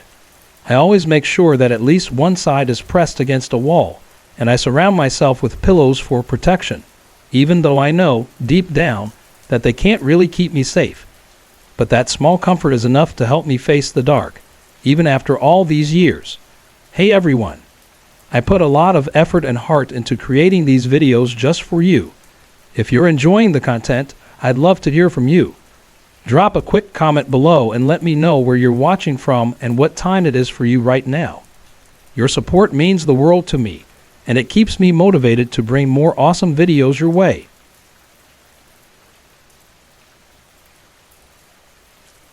I've lived in my house in a quiet town in the Pacific Northwest for over a decade. It's nothing too special, no ancient curses or dark family secrets. But the strange things that happened here, things that my family and I will never forget, are beyond explanation. The first eerie event occurred within 6 months of us moving in. My grandmother, who had traveled up from a small town in Idaho, was staying in the room with my younger sister, who was about 6 or 7 years old at the time. One night, just after midnight, my grandmother was jolted awake by a squeaking sound. As she tried to gather her senses, she heard a thudding noise coming from the floor. When she looked over, she saw my sister's bed shaking. My sister, a deep sleeper, didn't stir, but the bed kept trembling. Being a deeply spiritual woman, my grandmother clutched her rosary and began praying. but the more she prayed, the stronger the shaking became. It finally woke up my sister, who screamed and jumped into my grandmother's arms. The moment she did, the shaking stopped. My grandmother reassured her, telling her it was just an earthquake, and urged her to pray. The next day, she told my mom about what had happened. We all assumed it was a small quake, though strangely, no one else in the house had felt it, and there were no reports of any tremors in the area. 8 years later, we still hadn't connected that night to the unsettling things that began happening afterward. By then, my parents were having a rough time in their marriage. My dad suspected my mom of cheating, though she denied it. Our family had always believed that infidelity brought disaster, often impacting the children. My mom swore she would never betray my dad, but the tension in the house became unbearable, and that's when the strange happenings escalated. We started hearing footsteps in the hallway at night. Sometimes it was a strange flapping sound, like a large bird had flown into the house. My dad checked the attic, but found nothing. For some reason, my sister and I both developed an intense fear of walking through the kitchen at night. We didn't realize we shared this fear until much later. By this time, I was 19, married, and living in the back part of the house with my husband and our 6-month-old son. One evening, I came home from work to an empty house. Everyone had stepped out, probably trying to escape the tension that seemed to hang in the air. I started filling the tub to bathe my son, sitting him on my lap while I prepared. My back was turned to the open bathroom door that led into the main hallway. As I bent down to place my son in the tub, I felt a sharp tug on my hair. It was so sudden and forceful that I thought my husband was home, playing a prank on me. I turned around, ready to scold him, but the room was empty. My heart raced. I grabbed my son and started walking through the house, calling out for my husband and checking every room. I yelled for him to stop messing around, but there was no answer. The only car in the driveway was mine. Oddly, I wasn't as terrified as I probably should have been. I went back to the bathroom, closed the door, and finished bathing my son. Afterward, I locked myself in my room until someone else came home. That's when the fear finally settled in. I told my dad about the incident, and he shared his own experiences with me. He told me that he had been setting up audio recorders around the house, hoping to catch proof of my mom's supposed infidelity. What he recorded, however, wasn't what he expected. There were strange sounds, like a sheet of metal being bent back and forth, footsteps, and even faint music. My mom dismissed it, chalking it up to my dad's guilty conscience. But soon enough, even she began hearing the noises. Eventually, my mom called a priest to bless the house. We all started attending church more regularly. The strange occurrences continued until my parents worked through their issues. Once the tension lifted, the house seemed to return to normal. I'm not sure if the first incident with my grandmother and sister was connected to the later events. Maybe the stress and negative energy in the house stirred something up, or perhaps it was a poltergeist. Whatever it was, it hasn't been a problem for the past few years, except for the occasional visit from a dead relative. But that, well, that's a story for another time. What happened to me on a cold, dark night in the remote woods of Montana forever changed my perspective on what's real and what isn't. I work on a secluded farm just outside of Pine Lake, a small, quiet town nestled deep in the mountains of Montana. The summers here are peaceful, with tourists passing through to enjoy the hiking trails and the crisp mountain air. But come winter, the town becomes eerily quiet, and the isolation sets in. The farm I work on doesn't have TV or a phone line, too far out to make it worthwhile. Most evenings, I find myself reading or playing cards before retiring early. One particular night, my housemate, the owner of the farm, was away visiting family in Billings, leaving me alone. After locking up for the night, I climbed into bed around 9:30. The wind was howling outside, and the rain pelted the windows with an almost violent force. It was, as we'd say in Montana, a wicked night. As the storm raged on, I lay there in the quiet darkness of my room, listening to the wind and rain battering the house. Then, suddenly, I heard a soft but steady knocking at the front door. For a moment, I thought it was just my mind playing tricks, but the sound was unmistakable. I quickly threw on my jeans and rushed through the house to the door, wondering who could possibly be out on a night like this. When I opened the door, the wind and rain hit me like a cold slap to the face, but there was no one there. Peering out into the inky blackness, I saw nothing but the storm. Thinking it was just the wind knocking something loose, I started to shut the door. That's when I saw it. A figure slumped against the barn just a few feet away. I rushed over and found a man, probably in his 20s, dressed in nothing but a t-shirt, jeans, and sneakers, completely unprepared for the freezing cold. His skin was as pale as snow, and his body was unnervingly cold to the touch. I dragged him inside and helped him sit in one of the old wooden chairs by the fireplace. He was awake but unresponsive, staring ahead with vacant eyes. I offered him hot tea, hoping it would warm him up, but he didn't even acknowledge it. Thinking he'd gotten lost or maybe wandered away from town in a drunken stupor, I decided to let him stay the night and get help in the morning. I left him there and went to fetch a bowl of soup. When I returned, I was stunned. He was gone. I called out for him, checking every room in the house. He wasn't in the bathroom, the kitchen, or the living room. The panic started to rise. Had he wandered back into the storm? I threw on my boots and coat and rushed outside, scanning the area for any sign of him. As I moved toward the road, I saw flashing lights about a mile up the hill. As I got closer, I noticed the town's police van and a squad car parked at the side of the road. The van pulled away just as I arrived, leaving the officer standing by the roadside. He explained that there had been a fatal accident about 45 minutes earlier. A man had driven off the road and died on impact. I told him about the man who'd come to my door, and he nodded. Maybe he woke up and left, embarrassed, he said. He assured me that it was nothing to worry about and that he'd take a look around before heading back.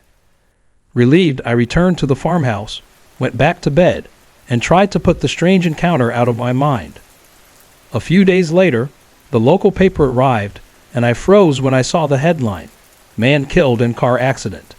The picture beneath it was unmistakable. It was the man who had knocked on my door that stormy night. The article explained that he had been visiting the area with his girlfriend. That night, she had broken up with him. Heartbroken, he left her house around 8:30 p.m. and drove toward town. His car went off the road, and police estimated the time of death to be around 9:00 p.m., a full half hour before I had opened the door to find him. I still can't explain what happened that night. All I know is that it shook my belief in what is, and isn't, possible.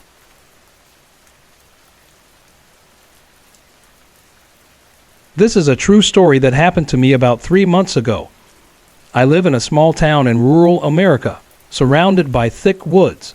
It's a peaceful place, and I've lived here all my life. Until recently, I never felt scared of being alone in this quiet town. That all changed one night. I have 5 sisters, and one evening they all went out for a birthday dinner for one of my sisters. I couldn't join them because I was recovering from a bad case of chickenpox and didn't want to be seen with red bumps all over my face. So, I stayed home alone and decided to rent some movies to keep myself entertained. I planned to spend the night watching scary movies, not realizing I'd soon be living one. It all started while I was in the middle of one of the films. I heard one of my 3 dogs barking outside. This wasn't unusual, as raccoons and other critters often roam around the yard, and my dogs love to chase after them. But this time, I could only hear one dog barking. Thinking the other 2 had somehow escaped the yard, I turned on the porch light and went outside to check. I called out their names several times, but there was no response. Even Tosh, my German shepherd, the one who had been barking, had gone silent, which was strange for him, since he's usually so protective. I walked around the house to where the porch light didn't reach and called out again. Out of the corner of my eye, I saw something light brown run past a tree. Relieved, I thought it was one of the dogs and called out to him, but he didn't respond. Assuming he'd found something interesting, like a bone, I decided to leave him be and went back inside. 10 minutes later, just as I was getting comfortable again, I heard a scraping noise at the door. I figured it was one of the dogs trying to get in and ignored it. But the scraping grew louder, more insistent. I got up, opened the door, and nothing. There was no dog, no animal, no movement outside. Shaking my head, I locked the door and turned to go back to the couch. But before I had taken 2 steps, the noise started again. This time, it sent a chill down my spine. I turned off the movie.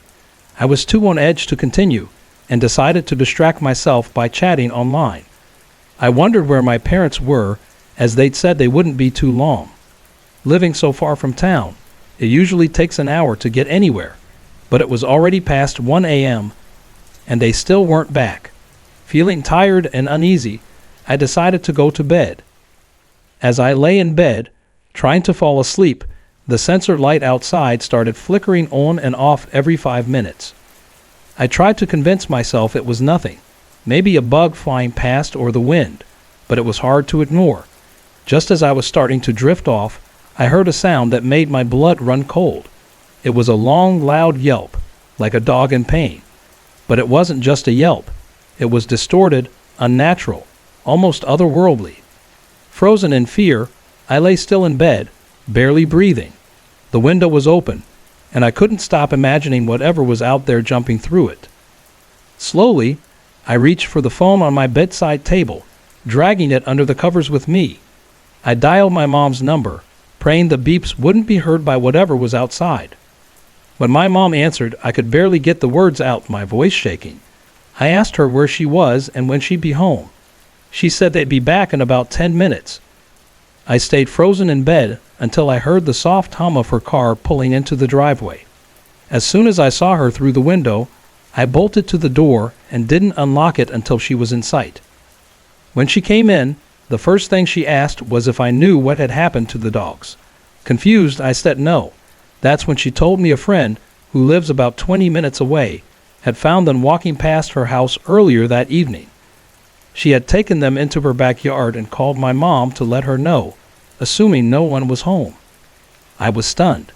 If my dogs had been gone the entire time, then what had I heard outside? The next morning, I went outside to look for clues. Underneath my bedroom window, on the wooden frame, I found bite marks. To this day, I don't know what it was. I haven't heard anything strange since that night, but I don't stay home alone anymore. Whatever it was, it left me with a fear I'll never forget.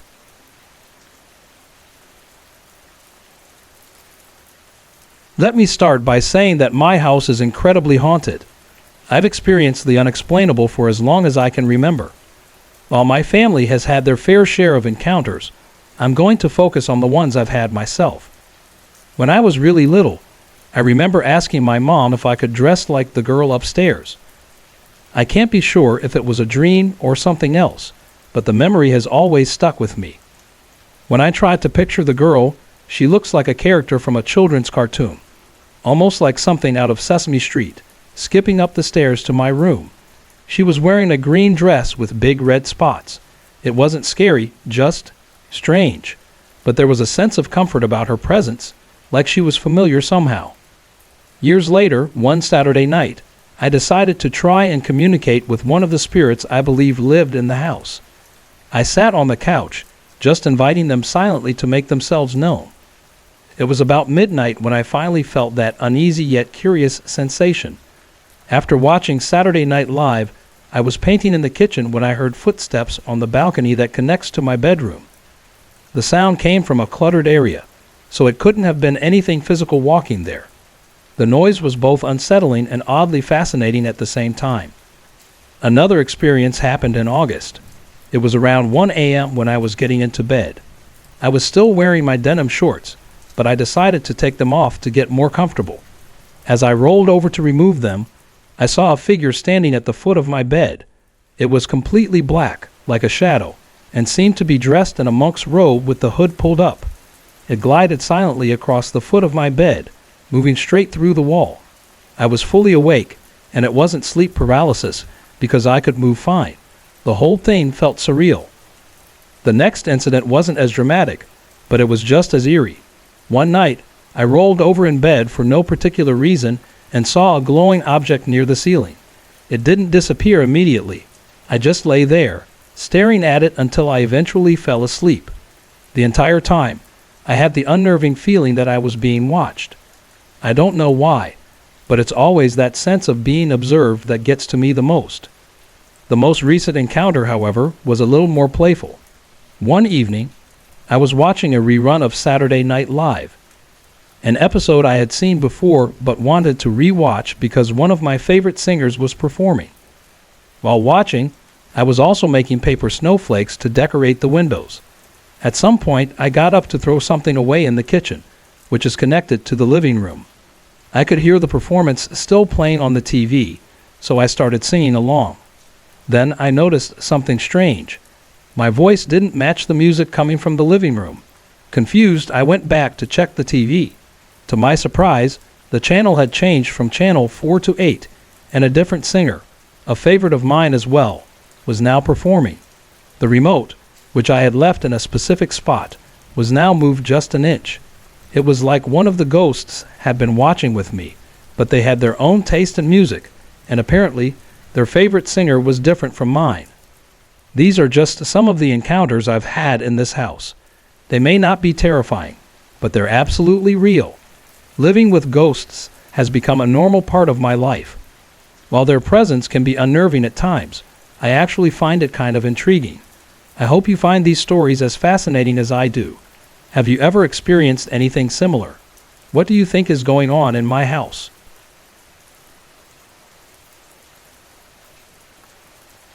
It was just a few months ago when I stumbled across this website, and from that moment on, I was hooked. Every spare moment I had at work, I found myself diving into the stories here, reading them one after another. Now, I eagerly await the new ones every month. After reading so many incredible stories, I decided it was time to share my own. It may not be as dramatic as some of the others, but it's certainly one worth telling. When I was 15, my family made a big move from Bedford, Ohio, to the small town of Ashford, just a few miles away. The house was a lot bigger than our old one, though it only had 4 bedrooms. So, of course, I ended up with the basement room.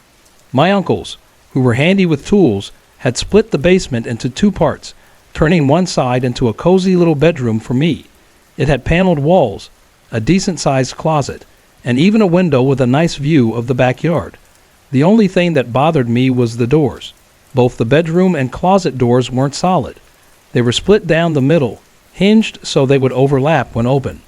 The slats in the doors were big enough to see through, and they creaked loudly whenever they were used.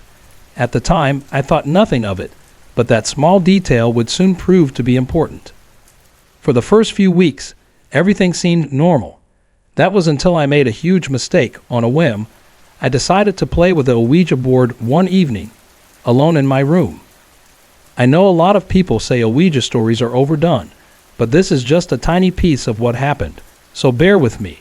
The board didn't reveal much that night, but after that, things started getting weird. I'd be lying in bed, struggling to fall asleep, when I'd hear the unmistakable creak of my bedroom door. Then came the soft sound of footsteps crossing the carpet.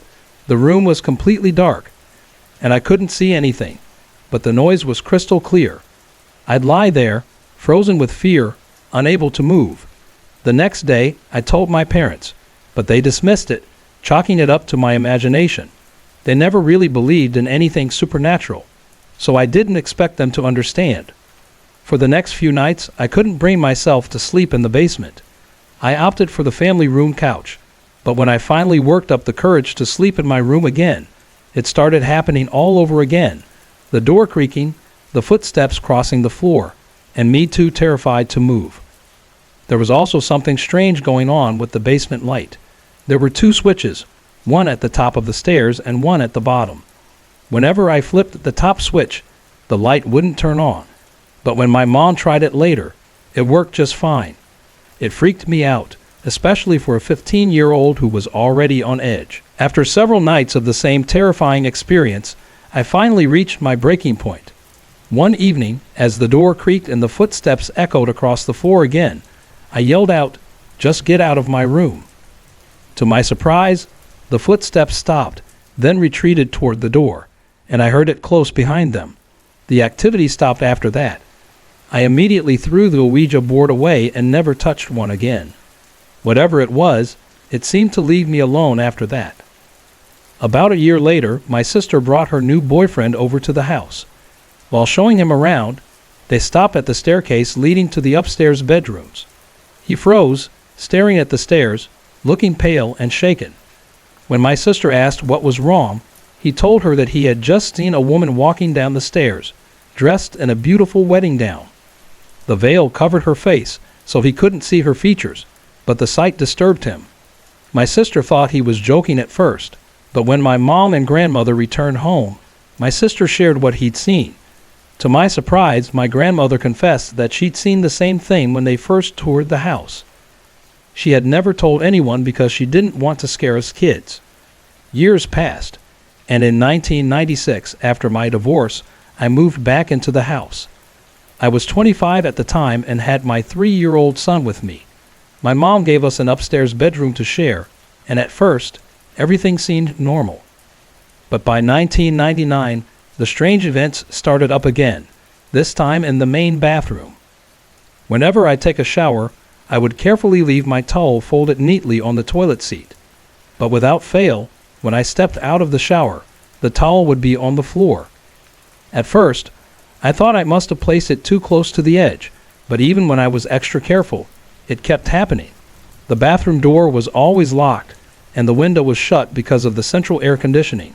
One day, I got frustrated and said out loud, "I don't want to see that towel on the floor when I get out."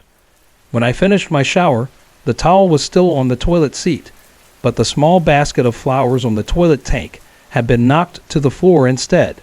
That was the last straw for me. I moved out not long after that. To this day, my mom won't talk about anything strange happening in the house, but my brother has shared some unsettling experiences of his own. He's read every story on this site too, and maybe one day he'll decide to submit his own. Thanks for reading my story. I hope you enjoyed it as much as I've enjoyed reading everyone else's.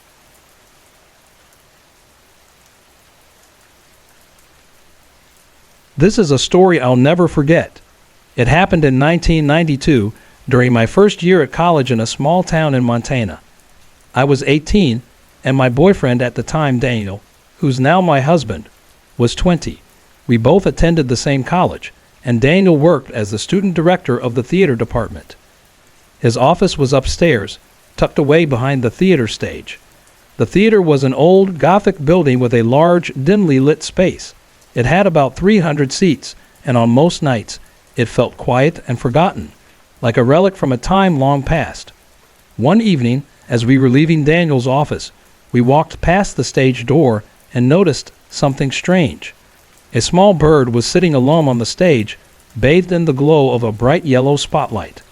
Another spotlight, white and distant, shone from the back of the theater toward the front of the stage. The rest of the theater was completely dark, and the silence was so thick it felt suffocating. There was no one in the lighting booth, which controlled the spotlights. The whole scene felt off, like we had wandered into something we weren't supposed to see. Daniel gently picked up the bird and carried it outside. As we said our goodbyes, I was heading to my art class while he was returning to his office. He joked, "Wouldn't it be strange if that yellow spotlight turned off when I walked back by?" We laughed it off and went our separate ways. Later that evening, after my art class, Daniel came rushing to find me, his face pale and filled with excitement. He told me that when he passed by the stage door again, the yellow spotlight had indeed turned off. Curious, he stepped onto the stage and began speaking aloud, asking if there were any spirits or ghosts around. Midway through his words, the yellow spotlight suddenly flickered back on, directly on him. He checked the lighting booth carefully, but no one was there. Then something even stranger happened. Daniel mentioned my name, saying he wished I could see this for myself.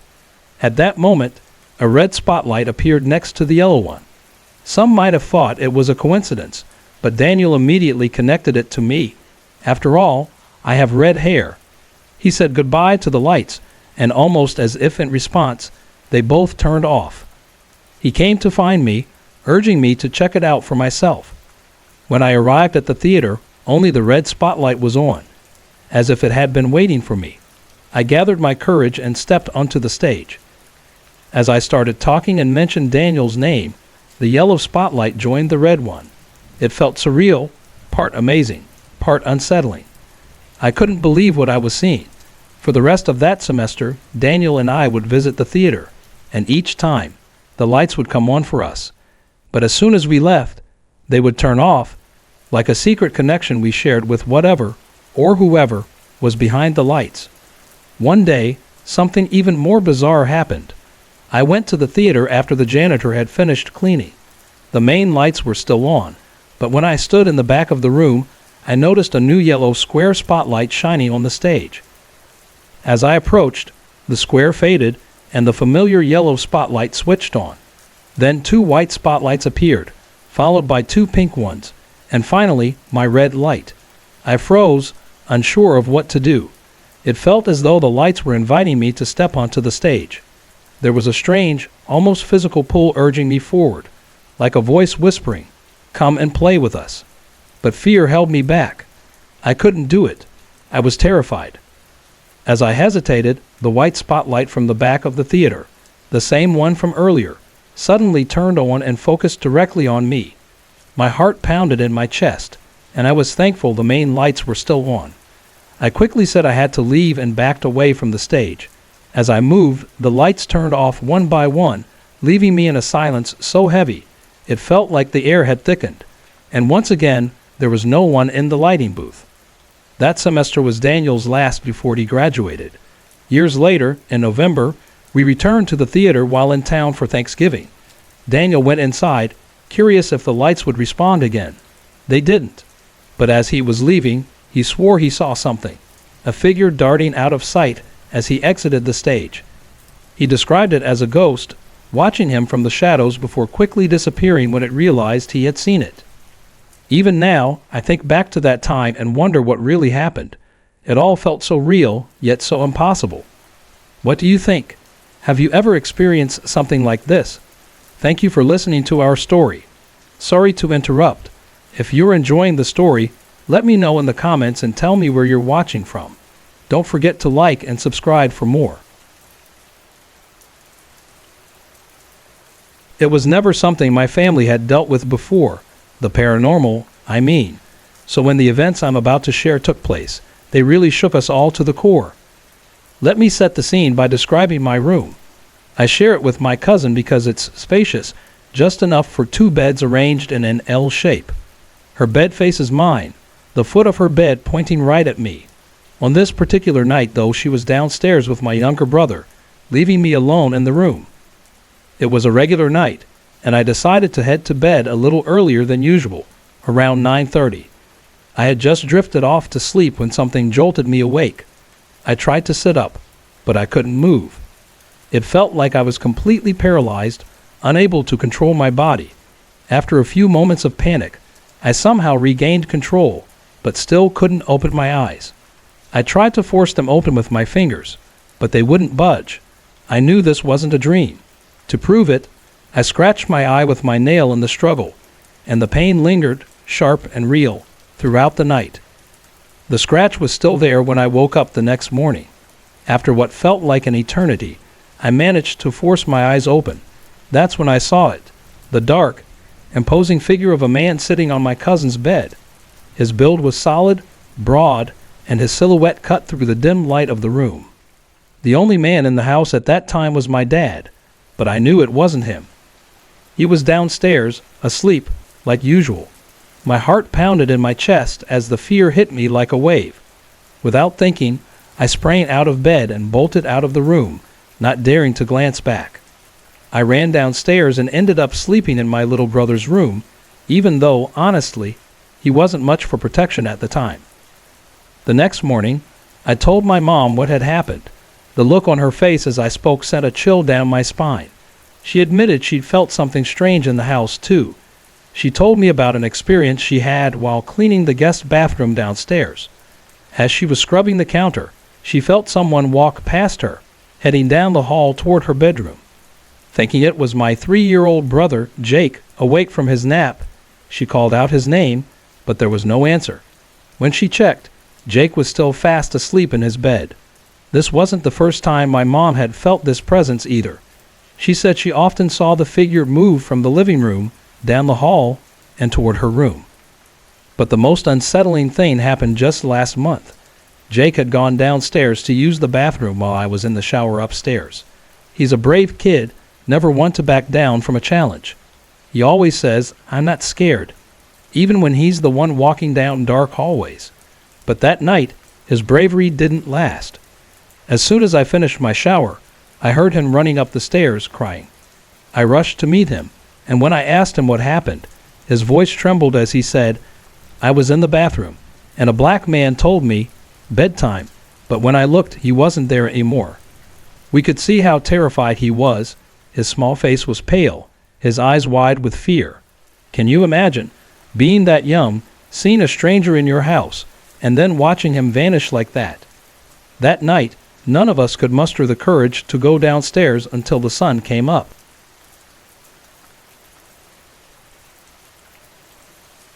This all happened back in 1996, when I was 13 years old. My mom and I were living in a small, quiet town in upstate New York, having moved into my grandparents' house the year before.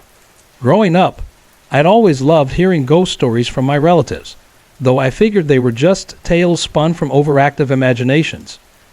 But all that changed when something, or someone, arrived in our house, and I couldn't sleep for nights on end.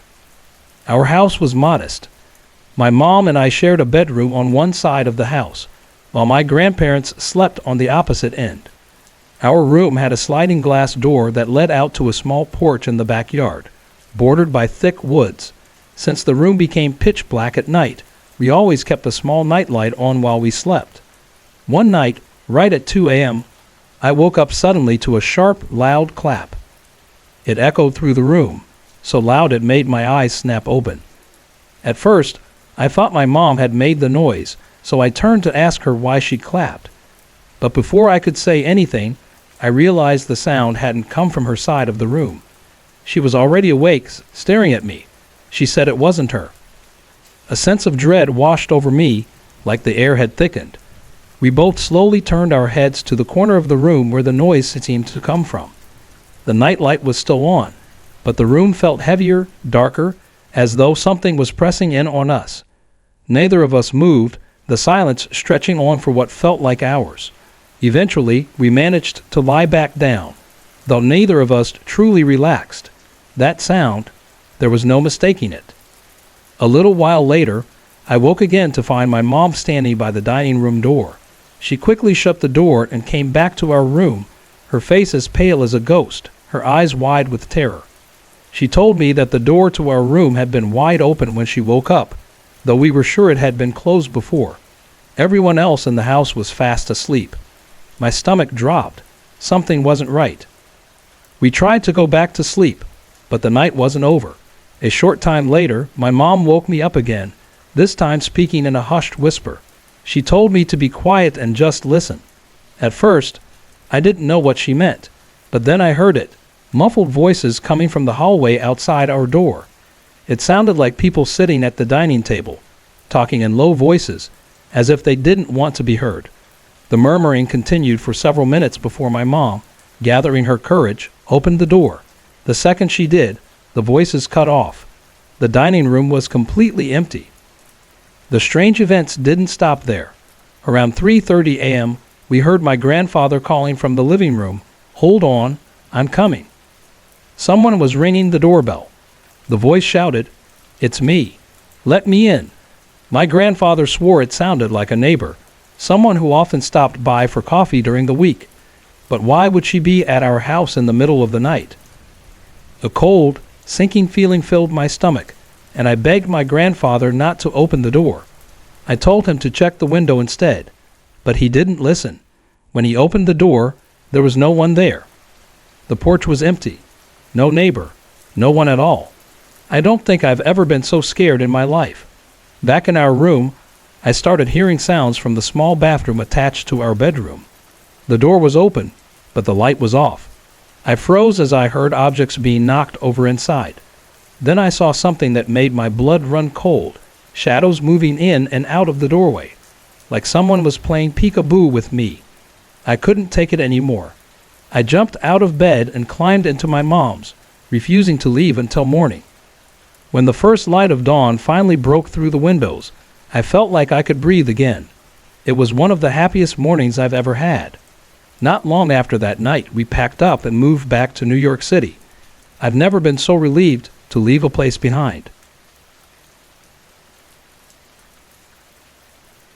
There's a hotel in Silver Springs that everyone in town knows well.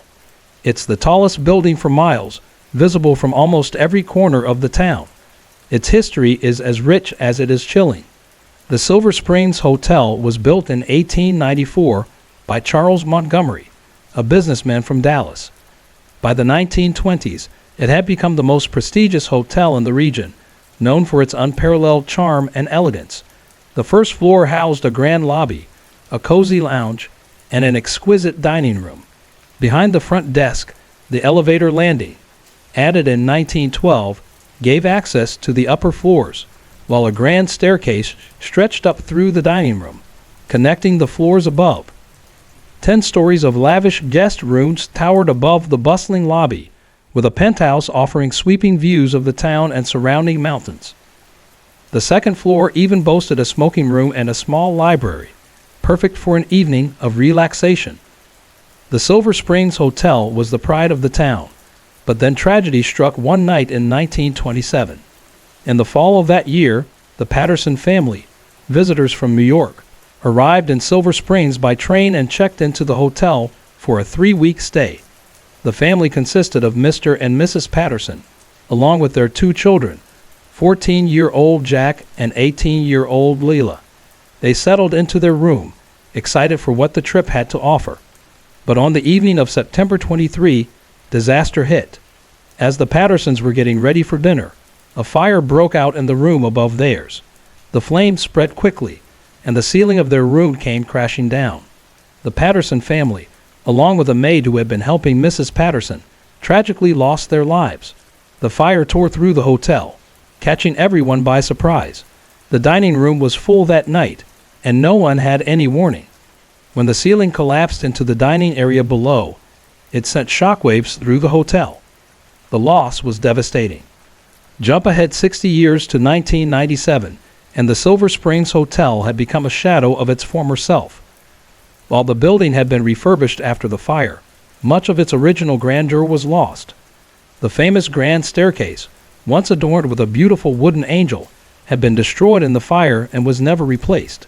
The elegant fireplace was moved to a back stairwell, and though the elevator shaft remained intact, the hotel no longer held the same opulence. But even as the hotel faded, something seemed to remain. People say the spirits of those who died in the fire never truly left. Guests have reported seeing maids walking the halls, children playing in the dining room, and men smoking cigars and playing cards in the second-floor smoking room. It's even said that Leila Patterson haunts the rooftop, staring down at the town she never had the chance to leave. I've seen her myself. I live just a block away from the hotel, and I often walk along Maple Street, where the building looms in the distance. On quiet nights, there's an eerie stillness, as though the past is just a breath away, yet still lingering in the air. I'm currently in the process of buying the Silver Springs Hotel. My dream is to restore it to its former glory, to bring back the elegance it once held, and preserve its eerie history, ghosts and all.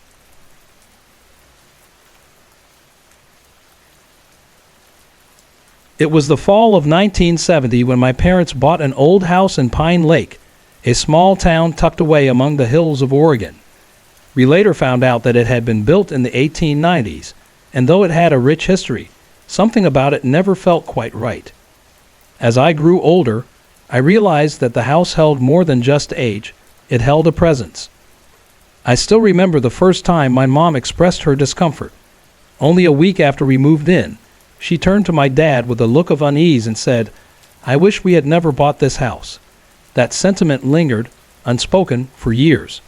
I was born in that house in 1970, and I spent the next 25 years living there. But when I left, there was no nostalgia, not even a whisper of attachment. It wasn't the house that held me. It was the memory of something darker, something that never fully left. Let me tell you about the moment that truly scared me, the one I still remember vividly. I was about 8 or 9 years old. It was a typical school night, and as the youngest of 4 brothers, I was the first one sent to bed. My oldest brother, Mike, had already moved out. My second brother, Greg, slept in the middle bedroom, and my third brother, Jason, had a room in the attic, which had been converted into a finished bedroom. That night, like every other, I insisted on the hallway light being left on. It didn't matter how old I got. The light had to stay on. I could hear the faint sound of the TV downstairs, and it was comforting, knowing my family was still up.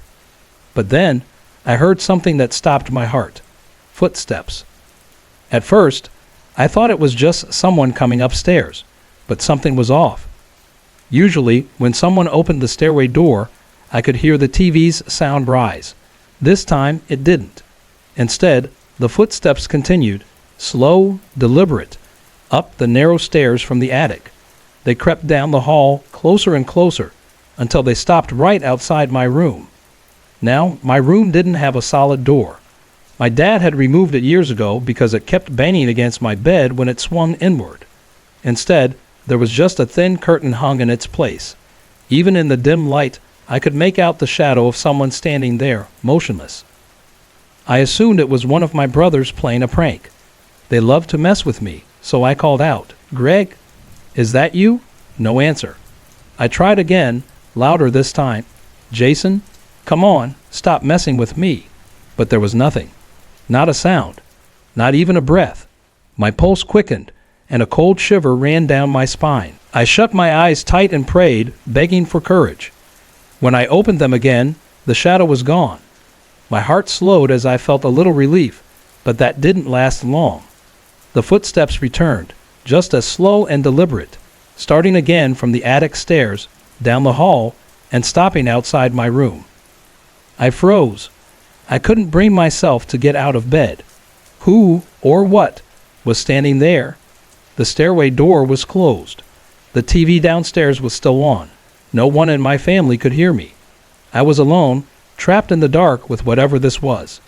I stayed like that, wide-eyed in bed, paralyzed by fear.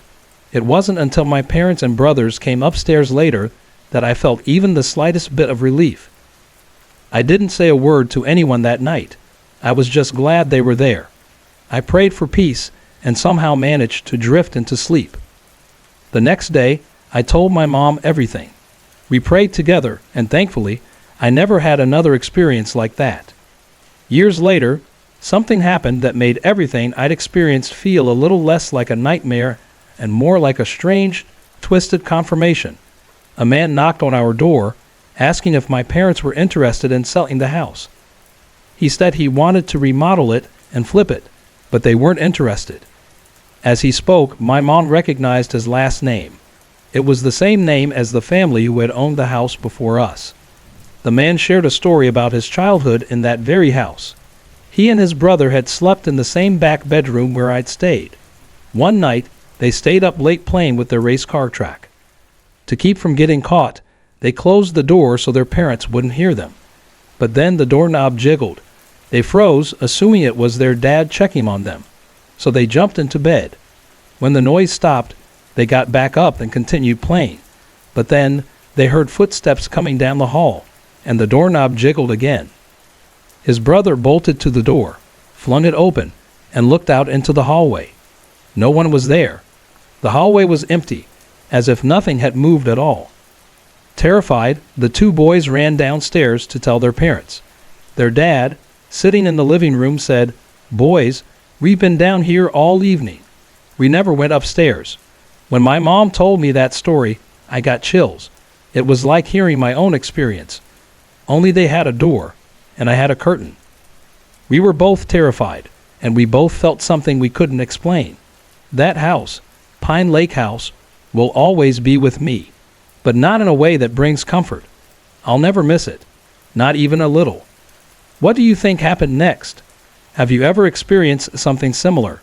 Let me know in the comments.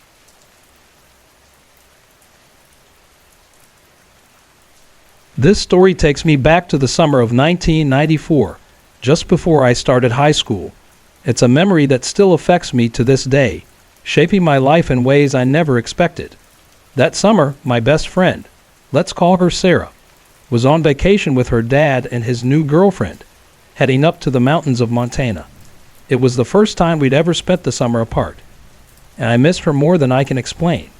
Montana felt so far away, like a whole different world, and I just had to make it through those months without her. Earlier that year, in 8th grade, my parents had promised me a big reward if I did well in school. Being the type of girl who loved horses more than anything, I knew exactly what I wanted, a horse of my own. I worked hard, stayed focused, and when school ended, my parents surprised me with the most amazing gift, my horse, Buck. He was everything I had hoped for and more, and we spent endless hours together that summer, riding through the fields behind our house, feeling free and alive. But as summer slowly slipped away, I couldn't wait for Sarah to come home. She loved horses as much as I did, and I knew she would fall in love with Buck. I had so many plans, riding together, sharing stories, and making memories. But then, the day I wish had never come arrived, the day everything changed. It was a warm afternoon, and I was sitting on the couch with my mom and little brother, flipping through channels on the TV. Then the phone rang, and that call shattered my world. On August 15, 1994, Sarah was killed in a car accident. Her dad and his girlfriend walked away from the crash, but Sarah didn't. I couldn't believe it. My best friend, my other half, was gone. I sat there, frozen, unable to cry, unable to think. It felt like a part of me had died with her. The days and weeks after were numb. Nothing seemed right.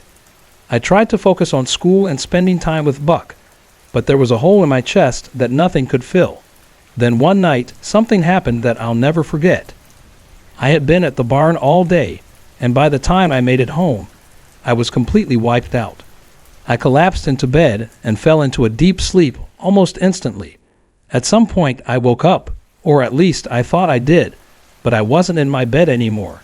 I was standing in Buck's stall, and there, right next to me, was Sarah. She looked so real, so alive, like she had never left. I didn't even question it. It felt as if everything was normal again, like she'd just come back.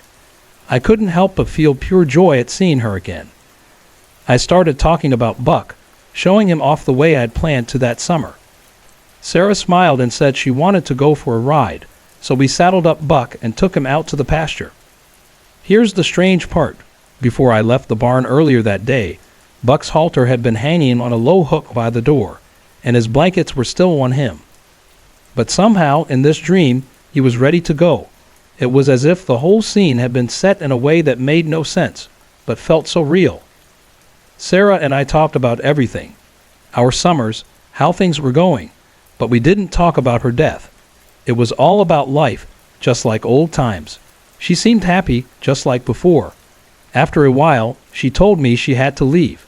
I gave her a big hug, and just like that, I woke up.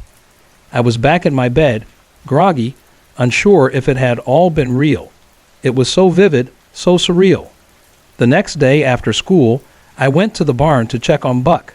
The barn was quiet, just the way I left it the night before, with only the caretaker having fed the horses. But when I reached Buck's stall, my heart skipped a beat. His halter, which had been on the lower hook the night before, was now on the upper hook, and his blankets, they were gone. I stood there stunned, but then this strange, peaceful feeling washed over me. I smiled to myself because I knew it had been Sarah. She just wanted one last ride with me and Buck. I know it sounds crazy, maybe even impossible, but I'll always be grateful for that moment. It was her way of saying goodbye, and I'll hold on to that memory forever. Thank you for listening to my story.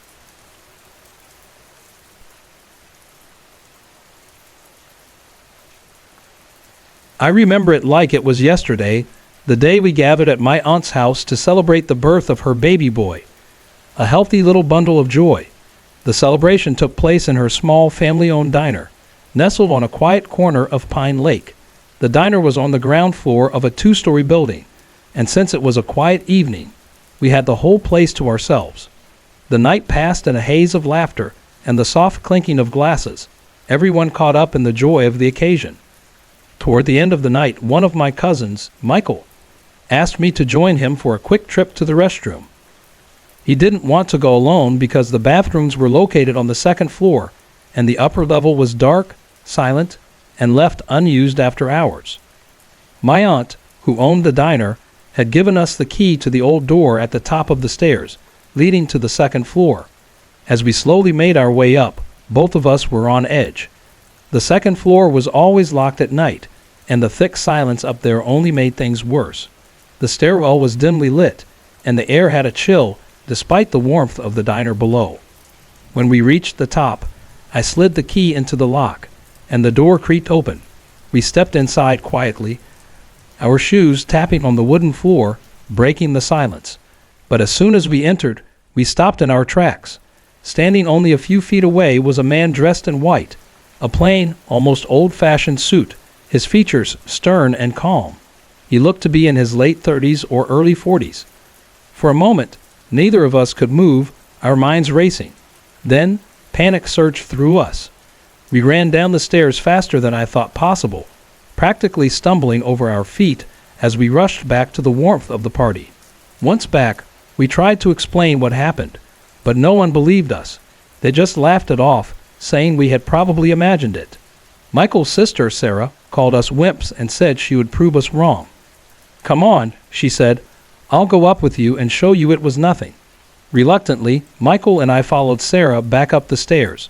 Halfway there, I suddenly realized I hadn't locked the door when we ran out. It wasn't that we planned on going back up there, but I knew it should be locked. When we got to the top, Sarah pushed the door open, but to our shock, it wouldn't budge. The door was locked tight. I hadn't locked it, and no one had gone up since we left. A cold shiver ran down my spine as I realized that something, or someone, didn't want us to go back inside. Without a second thought, we rushed back downstairs. Sarah didn't see the man, but even she couldn't explain why the door had locked itself. She stopped, swallowing her earlier words. "Okay, something's definitely going on up there." A month later, I went back to the diner to visit my aunt. While we chatted, I casually asked her if she knew anything about the history of the second floor. What she told me made my heart race. She said that years ago, a man in his 40s had worked upstairs as a pharmacist. He had passed away from cancer 5 years earlier. Hearing this sent a chill through me. The man Michael and I had seen matched her description perfectly. That moment, I knew for sure. What we saw was no figment of our imagination. It was as real as the air we were breathing.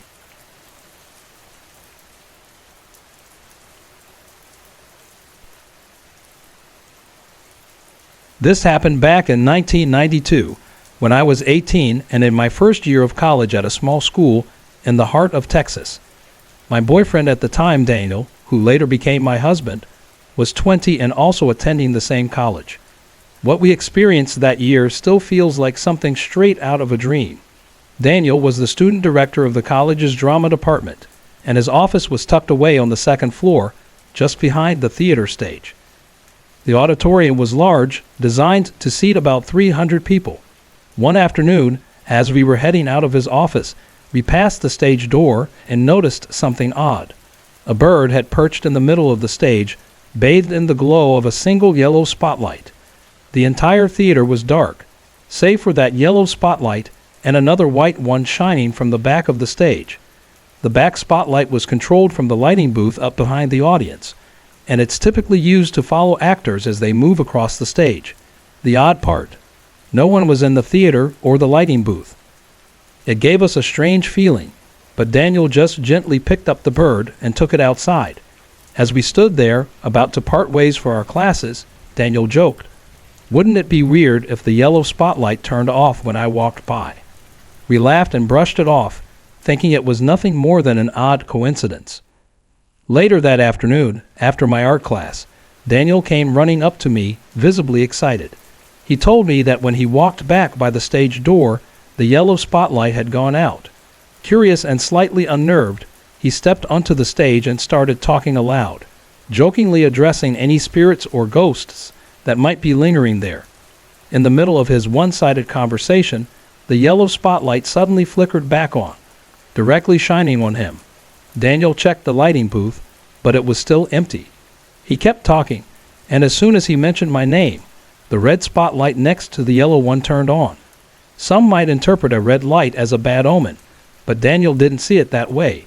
He thought it was a connection to me since I have red hair. He said goodbye to the lights, and just like that, they turned off. He encouraged me to go check it out for myself. When I approached the stage door, only the red spotlight was on, almost as if it was waiting for me. Nervous but intrigued, I stepped inside. As I began talking, mentioning Daniel, the yellow spotlight flickered back on. It felt so unreal, so eerie, but also incredible. I couldn't believe it was happening. For the rest of the semester, whenever Daniel and I entered the dark theater together, the lights would come on for us and turn off as we left. One day, something even stranger happened. The main theater lights, known as house lights in theater lingo, were on because the janitor had just finished cleaning. I was standing at the back of the theater when I noticed a yellow square spotlight shining on the stage. As I got closer, the square light faded and the regular yellow spotlight came on instead. Then 2 white spotlights and 2 pink ones appeared, lined up parallel to the yellow one, followed by the red light that always seemed to be tied to me. I froze. It felt like someone, was inviting me up onto the stage, like they were saying, "Come on, join us." The feeling was so strong, but I was too terrified to move. Just then, the white-back spotlight, controlled from upstairs behind the audience, clicked on and shone directly on me. It felt like the entire theater was watching me, even though I knew no one was there. I backed away, whispering that I needed to get to class. As I walked away, each light turned off, one by one. The theater fell silent, and the lighting booth was still empty. Daniel graduated that semester, and we moved on with our lives. Years later, during a Thanksgiving visit to his family, Daniel decided to return to the theater. He told me that the lights didn't come on this time, but as he was leaving the stage, he swears he saw a ghost. It was like the spirit had been watching him, and as soon as it realized he was leaving, it darted out of sight. Even now, I find it hard to fully believe what happened, despite having experienced it myself. It was so real, so unexplainable, an encounter that I'll never forget. Thank you for listening.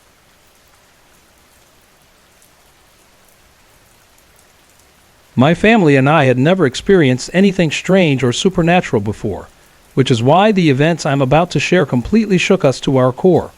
We had no idea how to explain them. Let me start by describing my room.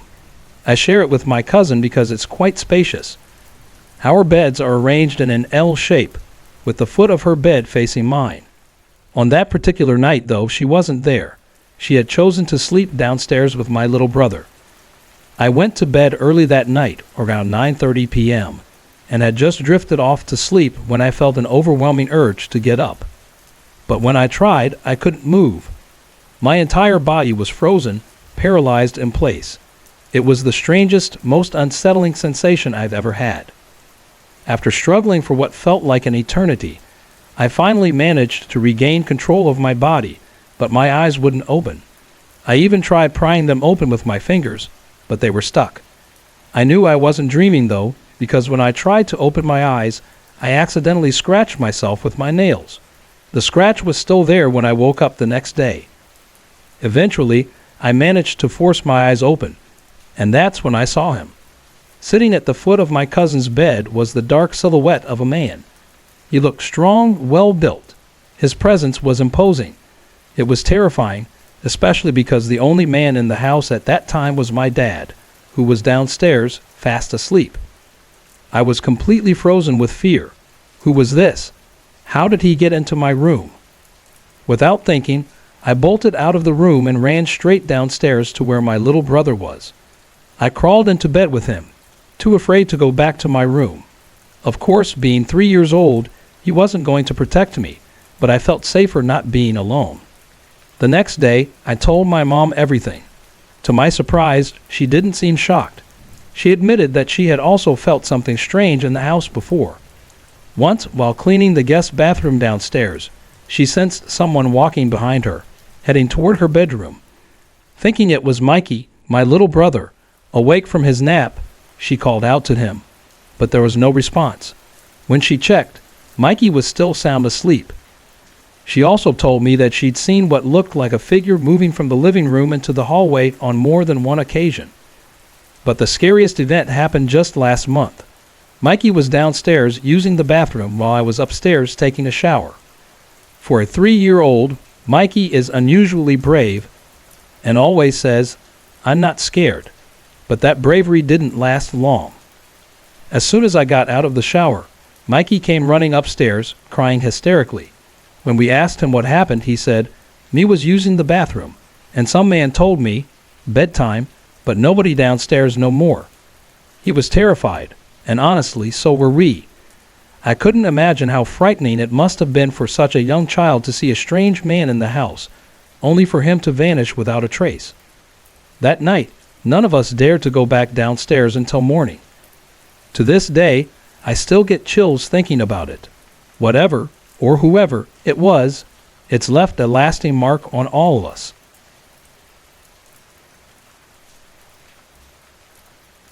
These events took place in 1996, when I was just 13 years old.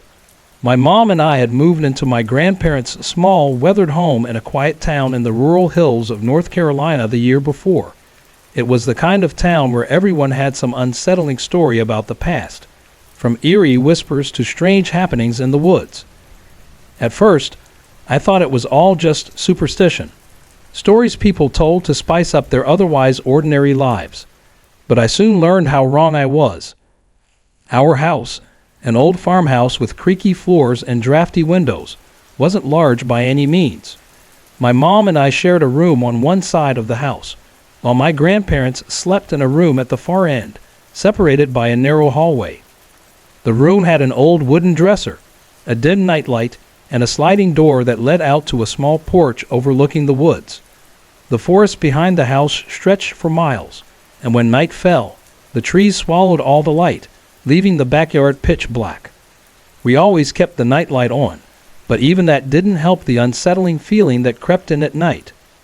One particular night, around 2:00 a.m., I was jolted awake by the sharp, unmistakable sound of a loud clap.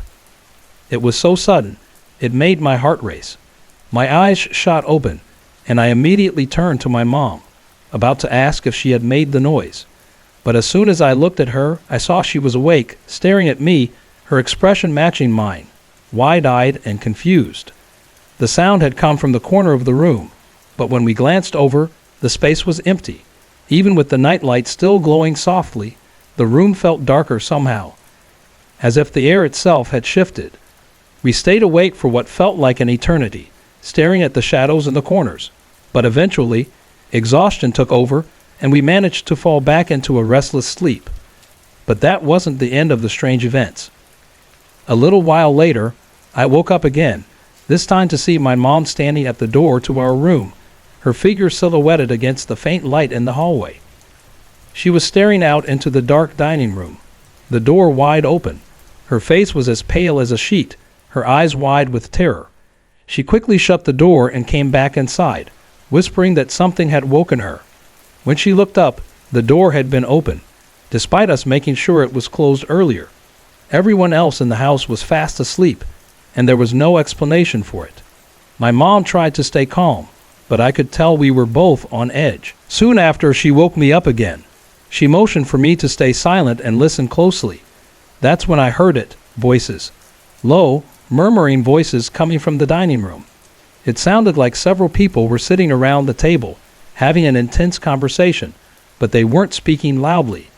We could hear the rustling of chairs and the faint clink of silverware. The voices continued for a few minutes before suddenly stopping the moment my mom opened the door to investigate. The room was completely empty. No one was there. As the night wore on, things only grew stranger. At around 3:30 a.m., I heard my grandfather's voice coming from the living room.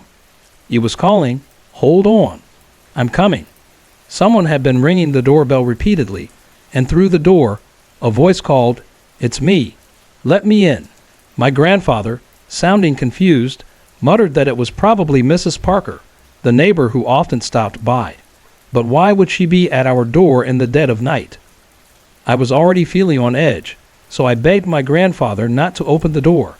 I suggested he check through the window first, but he didn't listen. He unlocked the door and swung it open, only to find the porch completely empty. No one was there, and it definitely wasn't Mrs. Parker. I think that was the moment I truly felt fear, deep in my bones. Back in our room, things weren't any better. I began hearing noises coming from the small bathroom attached to our bedroom. The light was off, but the door was ajar. It sounded as though things were being knocked over inside, shelves creaking and something heavy dragging across the floor. Then, to my horror, I saw shadows moving in and out of the doorway, like someone was peeking out at us. That was it. I ran to my mom's bed and stayed there for the rest of the night, clutching her tightly as I tried to block out the terrifying sounds. When morning finally came, the sunlight spilling through the window was a relief. It was the first time I felt any sense of peace that night. After that, my mom and I made the decision to leave. We packed up our things, and just a few days later, we left that house behind, heading back to the familiarity of New York. I'd never been so grateful to leave a place, and I've never looked back. Hey everyone, I put a lot of effort and heart into creating these videos just for you. If you're enjoying the content, I'd love to hear from you. Drop a quick comment below and let me know where you're watching from and what time it is for you right now. Your support means the world to me, and it keeps me motivated to bring more awesome videos your way. My roommate, Sarah, not her real name, and I had just finished our nightly game of Scrabble. It was well past midnight, and we both had work early in the morning. So, after a few laughs, we decided it was time to call it a night. Sarah headed off to the bathroom to brush her teeth, while I stayed behind for a final cigarette on the porch. Once I finished, I went to my room to change into my pajamas. Sarah had left her bedroom door slightly ajar, and I could hear the soft hum of her TV in the background as I passed by. On my way to the bathroom, I called out to her, "Good night." After brushing my teeth, I returned to my room, tossing my clothes into the hamper and making sure the closet door was tightly closed. Since I was a kid, I'd always had an irrational fear of closets, especially after watching the Amityville Horror. Because of that, I always slept on the side of the bed farthest from it. I wasn't feeling too tired yet, so I grabbed a crossword puzzle to help me wind down. The house was quiet and peaceful, and before long, I felt the weight of sleep tugging at me. I set the puzzle down, took off my glasses, and turned off the bedside lamp. I closed my eyes, eager for a restful night.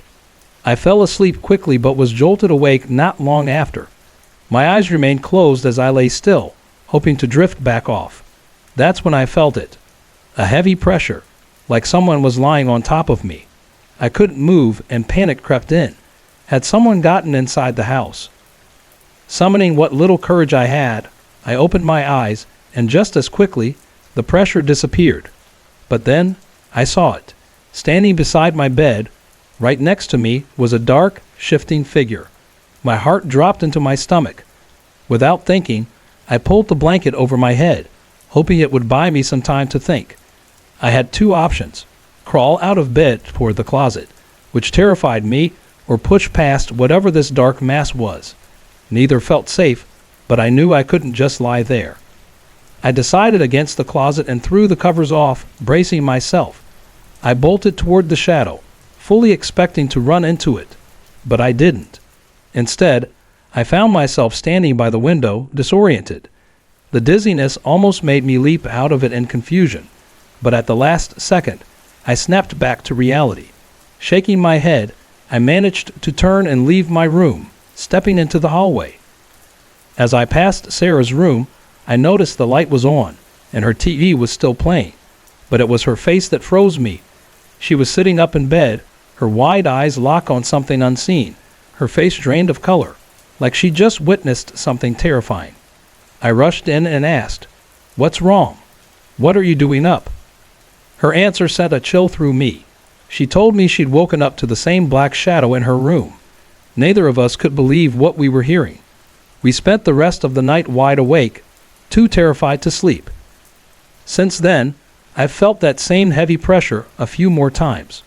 I still don't understand what it is or why it happens, but I know it was one of the most frightening experiences I've ever had.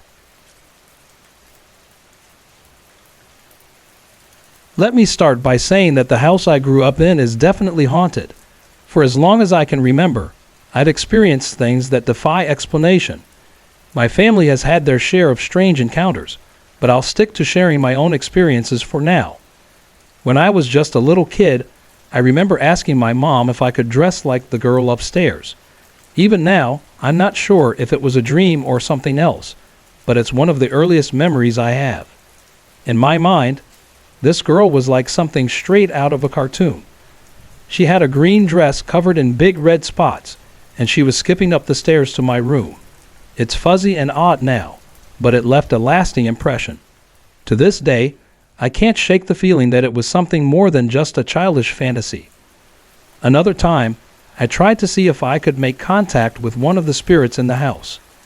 I sat down on the couch and, without saying a word, silently told them that if they wanted to communicate, they should do so around midnight. That night, I was painting in the kitchen after watching an episode of Saturday Night Live. As I cleaned up, I heard footsteps outside my bedroom door, on the balcony. The sound was clear as day, but the steps seemed to come from a pile of old junk. There was no way anything solid could have been walking there. It sent chills down my spine. In August of this year, something even stranger happened. I had climbed into bed around 1 a.m., still wearing my denim shorts, and decided to take them off for comfort. I rolled onto my back to pull them off when I saw it. At the foot of my bed, a pitch-black figure, dressed like a monk with its hood pulled up, glided across the room. It moved silently along the foot of my bed, then disappeared into the right wall. I wasn't dreaming, and I know it wasn't sleep paralysis because I could move the entire time. Another time, I turned over in bed for no reason at all, and that's when I noticed something glowing near the ceiling. It hung there, softly illuminated, for what felt like forever. Eventually, I drifted off to sleep, but not before getting the undeniable feeling that something was watching me. It wasn't terrifying, just unsettling. And then there was the time with the TV. I was re-watching a rerun of Saturday Night Live. It was an episode I'd already seen, but one of my favorite singers was performing, so I decided to watch it again while making paper snowflakes to decorate the windows. At one point, I went into the kitchen to throw something away. Since the kitchen opens to the living room, I could still hear the TV, so I started singing along. That's when I noticed something strange. My voice didn't match the music. I stopped, confused, and walked back to the living room. What I saw shocked me. The channel had switched from 4 to 8, and a different singer, one I also liked, was now performing. Even the remote control had moved slightly from where I'd left it. I couldn't help but laugh a little. It seems like the ghost in my house shares my taste in music, though we don't always agree on favorite artists. These experiences might not be the scariest I've had, but they're all real. Living in this house has been anything but boring, and I'm sure there will be more stories to share in the future. For now, I hope you enjoyed hearing about them. There's a story from my childhood that my uncle used to tell about a hospital in the small town of Pine Lake, where he worked in the maintenance department. He didn't talk about it much, but when he did, it left a lasting mark on me. As a kid, I couldn't decide whether I was fascinated or terrified by the way he spoke about it. It was like he slipped into a trance each time, his voice turning flat and distant, almost as though he wasn't telling a story at all, but reliving something dark from his past, something he desperately wished to forget. Eventually, my aunt told him to stop talking about it altogether, but by then, I had already heard it enough times to never forget. When my uncle first started working at Pine Lake General, he noticed something odd about one of the rooms in the psychiatric wing. It was always locked, and no one ever spoke of it. Curious, he asked his supervisor and the other workers about it, but they all brushed him off, changed the subject, or acted as if they hadn't heard him. It didn't take long for him to realize that whatever was behind that door, it was not something anyone wanted to acknowledge. One quiet night, while he was changing a light bulb in the hallway near that very room, he had a strange encounter. As he finished replacing the bulb and began to climb down the ladder, the light flickered and went out. Suddenly, the temperature in the hallway dropped, and a thick, suffocating smell filled the air. It was so overpowering, it seemed to cling to the walls like an invisible fog. As he walked past the locked door to grab another light bulb, the stench grew unbearable. Then he heard it. At first, it sounded like singing, but it soon shifted into a low, unsettling mumbling. And then, through the strange noise, he heard something that froze him where he stood. "Raymond," the voice called, soft but unmistakable. "Help me, Raymond. You're the only one who can help me now. I'm in here. Please hurry." It was the voice of his grandmother, who had been dead for over 20 years. A wave of emotions crashed over him. Confusion, terror, and overwhelming sadness. Tears filled his eyes as he tried to make sense of what he was hearing. How could this be real? But there was no denying it. That voice. It was her. As he stood there, paralyzed with fear, another sound cut through the air. Mocking laughter, dark and unnatural, as if something was playing with him. Against his better judgment, my uncle reached for the doorknob. The moment his fingers brushed it, he felt a searing pain shoot through his hand. He jerked his hand back and found a crescent-shaped burn etched into his palm, a scar he'd carry for the rest of his life. Then, the doorknob began to turn on its own, rattling violently. The entire door shook, as though something on the other side was trying to escape. The laughter grew louder, closer, filling the hallway. Terrified, my uncle turned and ran, not daring to look back. By the time he reached the nurse's station, his legs gave out beneath him, and everything went black. When he came to, a nurse was tending to his burned hand, and others stood around him, looking pale and shaken. He tried to explain what had happened, but no one knew what to say. 2 orderlies were sent to check the room. Neither one was willing to go in alone. When they returned, one orderly said nothing. He simply grabbed his coat, walked out, and quit without a word. The other seemed unfazed. The ladder was still there. The light bulb was working perfectly. But later that evening, the first orderly called my uncle to say that he had experienced the exact same thing months before. Except for him, it had been the voice of his long-dead brother, calling from behind the door, just like the voice of my uncle's grandmother. That same overpowering flood of emotions had overcome him too. After hearing that, my uncle couldn't stay at Pine Lake General anymore. When he went to hand in his resignation, his supervisor fired him on the spot and warned him never to speak of what had happened. But my uncle wasn't the only one who knew about it. The story didn't stay buried. Looking back, I realized that my uncle's experience predates any popular media or horror stories we're familiar with today. He never knew exactly what kind of force he had encountered that night. But now, I think I do. It happened just a few nights ago while I was staying at my friend Emily's house. Her place is an old, 2-story farmhouse located on the outskirts of Silver Springs, a small town tucked away in Oregon. It's far from the city's bustling streets, but it sits right next to an old country road that winds through thick, misty forests. There's a constant hum of nature around the house, the wind rustling the trees, the occasional howl of a distant coyote, and the rhythmic chirp of crickets. Over time, these sounds become so familiar they blend into the background, creating an eerie kind of silence at night. That evening, Emily and I had returned from a long day at college. We were both drained from the endless assignments and exams. I remember feeling more exhausted than her, my eyes heavy and blurry from the stress. By the time we climbed into bed, it was close to midnight, and I was already half asleep before I even pulled the covers over me. But then, I woke up. A long, low wail pierced through the quiet night. It wasn't the usual sounds of the wind or animals. This was different. I squinted at the clock on the nightstand. It was 4:45 a.m. That struck me as odd. Emily and I had stayed up late countless times before, but I'd never heard anything like this. The wail came again, low and haunting, before pausing for a moment. Then it repeated itself, this time a few more times in a row. The pauses between the sounds grew longer, and something about the noise felt wrong. There were no other sounds to accompany it. The usual chirping crickets and rustling trees had stopped entirely. No faint buzz of passing cars on the distant road. No whispers of the wind, just the eerie wailing. I sat up, unsettled, my heart pounding. I got out of bed and went to the window, which was cracked open just a few inches. Leaning out, I looked at the dark road below. To my surprise, cars were still passing, their headlights faintly glowing in the distance. But the wail, it was the only sound I could hear. I focused on it again, and it began to change. The sound stretched longer and higher, like a woman's scream. But this wasn't just a scream. It was a cry, a mournful wail filled with unimaginable sorrow. It felt like it was coming from the very depths of despair, as if the sadness had somehow seeped into the air itself.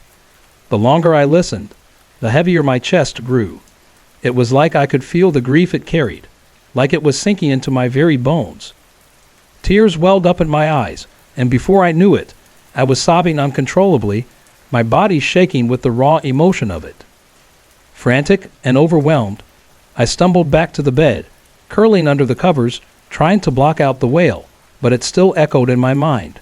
Eventually, exhaustion took over, and I fell into a restless, tear-filled sleep. The next time I woke up, it was around 10 a.m. Emily was just stirring, and she noticed my puffy eyes. She asked what had happened. Still shaken, I told her about the sound, the wailing that had kept me awake. Her face shifted with surprise, and she told me she hadn't heard a thing, not even once. She's usually a light sleeper, so it struck me as odd that she hadn't woken up. When I asked if she'd ever heard anything like it before, she shook her head. Despite always sleeping with the window open, she'd never experienced anything like that. So now, I'm left wondering, was it a ghost? Was it something else? I spent the entire day trying to make sense of it, but I still don't have an answer. All I know is, whatever it was, it's something I'll never forget. The feeling, the wail, and the weight of the sorrow that seemed to hang in the air.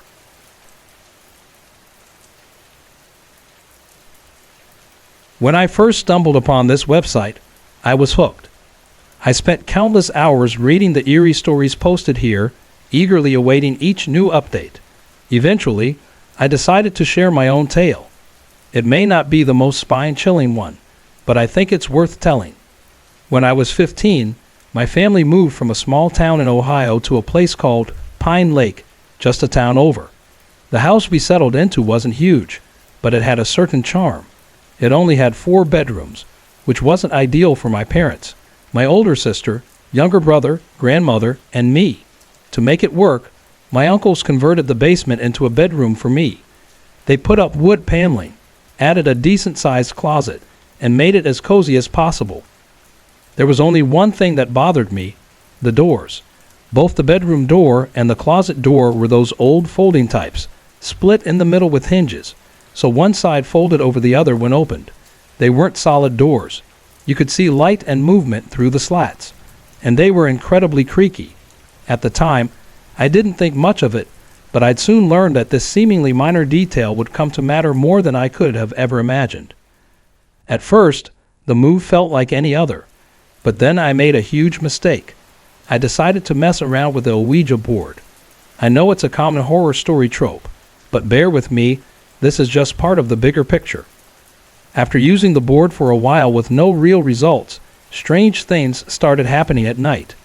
I'd lie in bed, trying to fall asleep, when I would hear the unmistakable creak of my bedroom door. Then, I'd hear footsteps moving across the carpet. The room was pitch black, so I couldn't see anything, but the sounds were chilling, too real to ignore. I was too frightened to move. The next day, I told my parents, but of course, they didn't believe me. They never did when it came to things like this. For several nights, I slept on the family room couch because I couldn't bring myself to stay in the basement. Eventually, I tried to go back, convincing myself that I was just imagining things. But as soon as I did, the same sequence of events happened. The door creaked open, the footsteps shuffled across the floor, and I was filled with an overwhelming sense of dread. There was also something odd about the basement light. There were switches at the top and bottom of the stairs. Sometimes, when I flipped the switch at the top, the light wouldn't come on, but when my mom tried, it worked fine for her. At 15, I found that unsettling. One night, after hearing the footsteps and the door creaking again, I reached my breaking point. I shouted into the dark, "Would you just get out of my room?" To my surprise, the footsteps moved toward the door, and I heard it creak open. Then there was nothing. The disturbances stopped after that. I threw the Ouija board out and vowed never to touch one again. But that wasn't the end of the weirdness in that house. About a year later, my sister brought her boyfriend over. As they walked through the house, they reached the staircase leading to the bedrooms. He froze, staring at the stairs. When my sister asked what was wrong, he said he had seen a woman in a beautiful wedding gown walking down the stairs. She was wearing a veil that hid her face, so he couldn't make out any details. He was visibly shaken, but my sister thought he was just messing around. Later, when my mom and grandmother came home, my sister told them about the encounter. My mom exchanged a glance with my grandmother and then revealed something they had kept quiet. When they had first toured the house before we bought it, my grandmother had seen the same thing, a bride walking down the stairs. Years later, after my divorce, I moved back into the house with my 3-year-old. My mom put us in one of the upstairs bedrooms to share. Everything seemed fine until 1999, when I began searching for a new place. Every time I took a shower in the main bathroom, something strange would happen. I placed my towel on the toilet seat for easy access. The window was always closed and the door was locked. Yet when I would finish, the towel was always on the floor. At first, I thought maybe I hadn't placed it properly, but even when I made sure it was secured, it kept happening. One day, I decided to speak up. Before taking a shower, I said, "Now I don't want to see that towel on the floor when I get out." This time, the towel stayed in place, but my mom's decorative flower basket, which had always sat on the toilet tank, was found on the floor instead. That was the last straw. I moved out shortly after. My mom still lives in the house and insists nothing strange has happened since, but my brother disagrees. He's had a few strange experiences of his own, and maybe one day I'll convince him to share them here. Thanks for reading my story. I hope you found it as interesting as I've found all of yours. Sorry to interrupt. If you're enjoying the story, let me know in the comments and tell me where you're watching from. Don't forget to like and subscribe for more.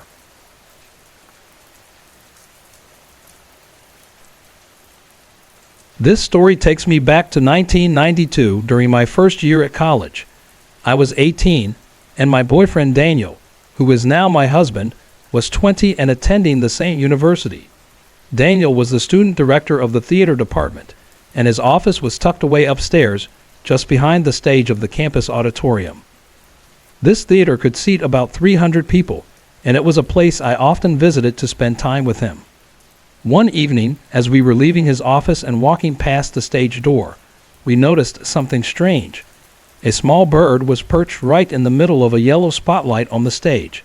There was another light, a white spotlight, casting a glow at the front of the stage. The entire auditorium was completely dark except for these two lights. What made it even stranger was that no one was around to operate them. The lights were controlled from a booth high up behind the audience. The empty theater, coupled with the unusual lighting, gave off an eerie vibe. Daniel gently picked up the bird and let it outside.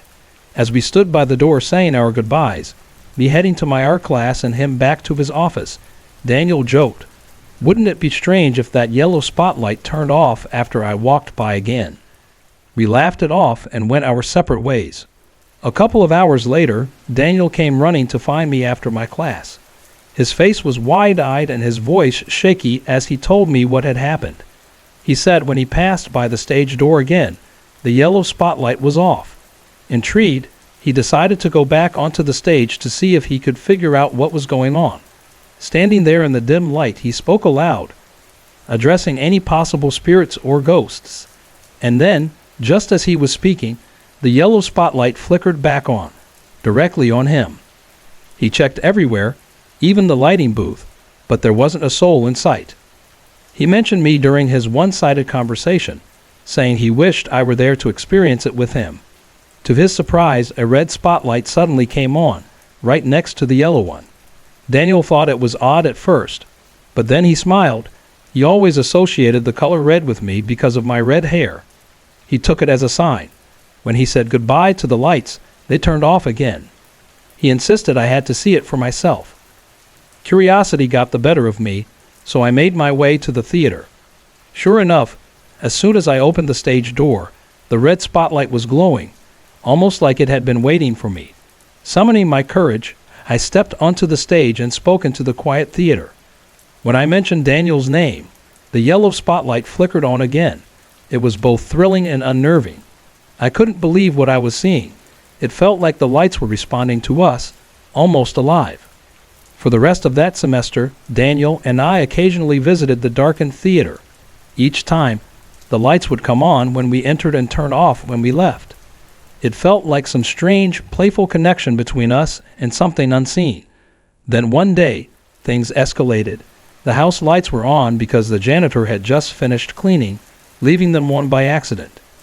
As I entered the back of the auditorium, I noticed a new yellow square-shaped spotlight shining on the stage. But as I walked closer, it dimmed and disappeared, replaced by the familiar yellow spotlight we had seen before. Then, to my shock, 2 white spotlights appeared, followed by 2 pink ones, and finally, my red spotlight. I froze at the edge of the stage, feeling like the lights were beckoning me to step up and join them. I could almost hear a playful whisper in my mind. "Come on, come play with us." But I couldn't do it. I was too scared. Suddenly, the large white spotlight from the booth behind the audience came on, shining directly on me, as if singling me out. My fear spiked, and I quickly backed away, muttering that I needed to get to class. As I moved toward the exit, each light turned off one by one. The theater was dark and still once again, and once more, there was no one in the booth. Daniel graduated that semester, and we moved away. But many years later, while visiting family for Thanksgiving in our hometown of Pine Lake, he decided to stop by the old theater. This time, the lights didn't come on, but just as he turned to leave, he swears he saw something. A ghostly figure, just a silhouette, dart out of sight, as if it had been watching him all along and didn't want to be seen. Even now, I find myself amazed by this story. It's one of those experiences that feels too surreal to be true, yet I lived it. And while I still can't explain it, I'll never forget the strange, playful lights that seem to have a personality of their own.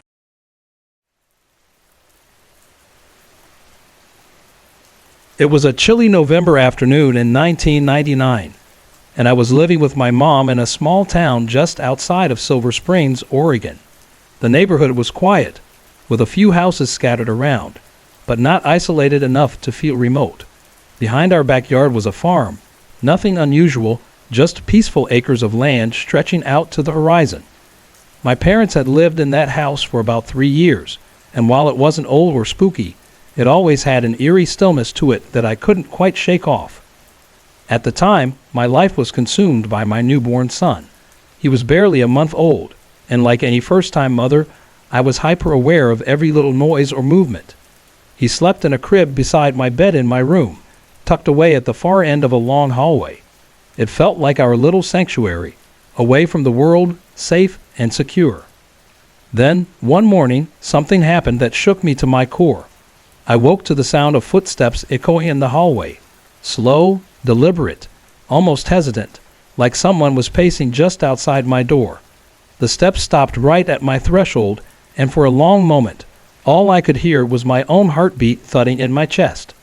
Then, to my absolute horror, the footsteps turned around and retreated down the hall. I could barely catch my breath when they returned, coming back to my door once more. I was frozen. I knew it couldn't have been anyone from the house. Everyone else was gone for the day, and the security alarm had never sounded, so no one could have snuck in. Panic surged through me as I dialed my mom at work. She answered after a few rings, and I could hear the hesitation in her voice when I explained what was happening. After a long pause, she told me that earlier, while getting ready for work, she had heard a sneeze in the living room. She assumed it was me, so she went to check, but found me sound asleep in my room and the baby peacefully napping. She had brushed it off, thinking nothing of it, but now, hearing my own story, she sounded more unsettled than before. I tried to shake it off as I went about my day, vacuuming the living room to distract myself. As I hummed a tune, I glanced up, and there it was, right in front of me. A faint, gray, cloud-like shape hovered in midair. My heart skipped a beat. I stood there, staring at it, unable to move. As soon as I stepped forward, it vanished. Confused, I sank down onto the couch, trying to make sense of what I had seen. Maybe it was just dust, I thought, but the air in the room felt off, heavier somehow. I got back to cleaning, but every movement felt like I was being watched. The room just didn't feel right. I quickly finished vacuuming, put the machine away, and went to check on my son.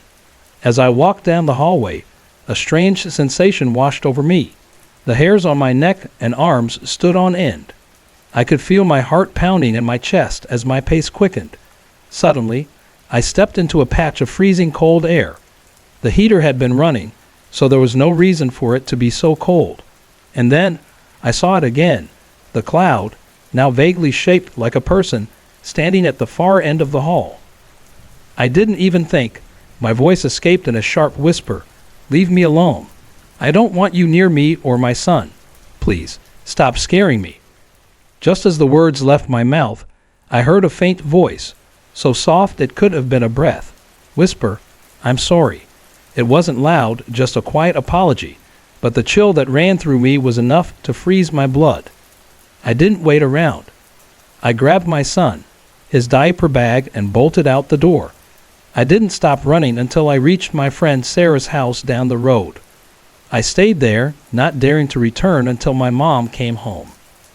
When she finally arrived, I told her everything about the footsteps, the gray shape, and the voice. She listened in silence before brushing it off as my imagination getting the better of me, just like the sneeze incident earlier that morning. But I knew what I had experienced. I could feel the weight of someone, being in that house with me that day. After that, things seemed to settle. The house went back to normal, as though nothing had happened. I like to think that telling whatever it was to leave worked, but even now, every time I think back to that morning, I can still hear the whisper, and I wonder, who or what was really there with me?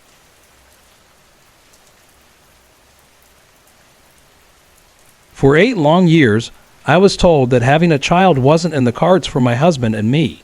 Then, one day, out of nowhere, we found ourselves expecting. The news was a shock, and we were filled with pure joy when we welcomed our beautiful baby boy into the world. Our little miracle.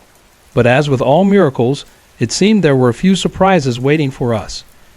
We first noticed something strange when our son, Jacob, was only a few weeks old. Whenever he got fussy, a strange light would appear on the ceiling above him. It wasn't from a lamp or a reflection. We checked every possible source, but every time that light appeared, he would stop crying and settle, cooing happily, as though the light brought him comfort. We never figured out where it came from, but we were grateful for the peace it brought. As Jacob grew, the strange happenings continued. Things in his room would shift on their own, and he'd often smile or giggle at nothing, as if someone invisible was playing with him. It never felt threatening, at least not until the day his grandmother brought over a few toys from a local yard sale. Among the items was an old stuffed bear. There was something about it that unsettled me, though I couldn't pinpoint why.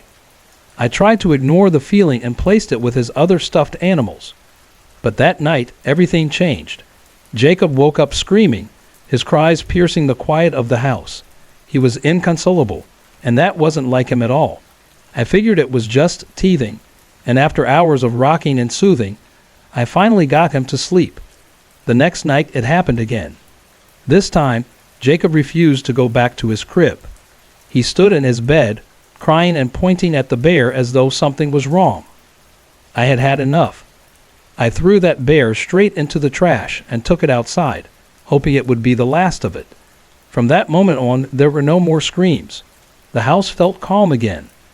When Jacob turned 1.5 years, my husband and I decided to try for another baby, hoping for another miracle.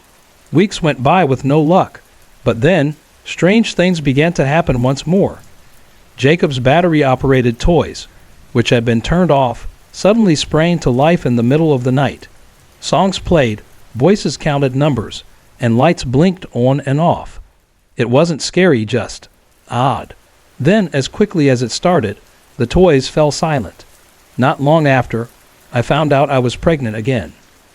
I couldn't shake the feeling that somehow the new baby had been checking in on us. One day, I asked Jacob if he had met the new baby yet, and whether it was going to be a boy or a girl. He just smiled at me, his eyes twinkling with a knowing look, as if he already knew the answer, but wasn't ready to share it. Now, as we await the arrival of our second child in the spring, the house has settled again. Jacob has a new friend named Babu, someone he talks to in a made-up language. I'm not sure if Babu is just an imaginary friend or something else. Another spirit drawn to our son, perhaps. But after everything we've been through, I wouldn't be surprised if Babu was simply another friendly presence, keeping him company. I just hope that this time they stay friendly.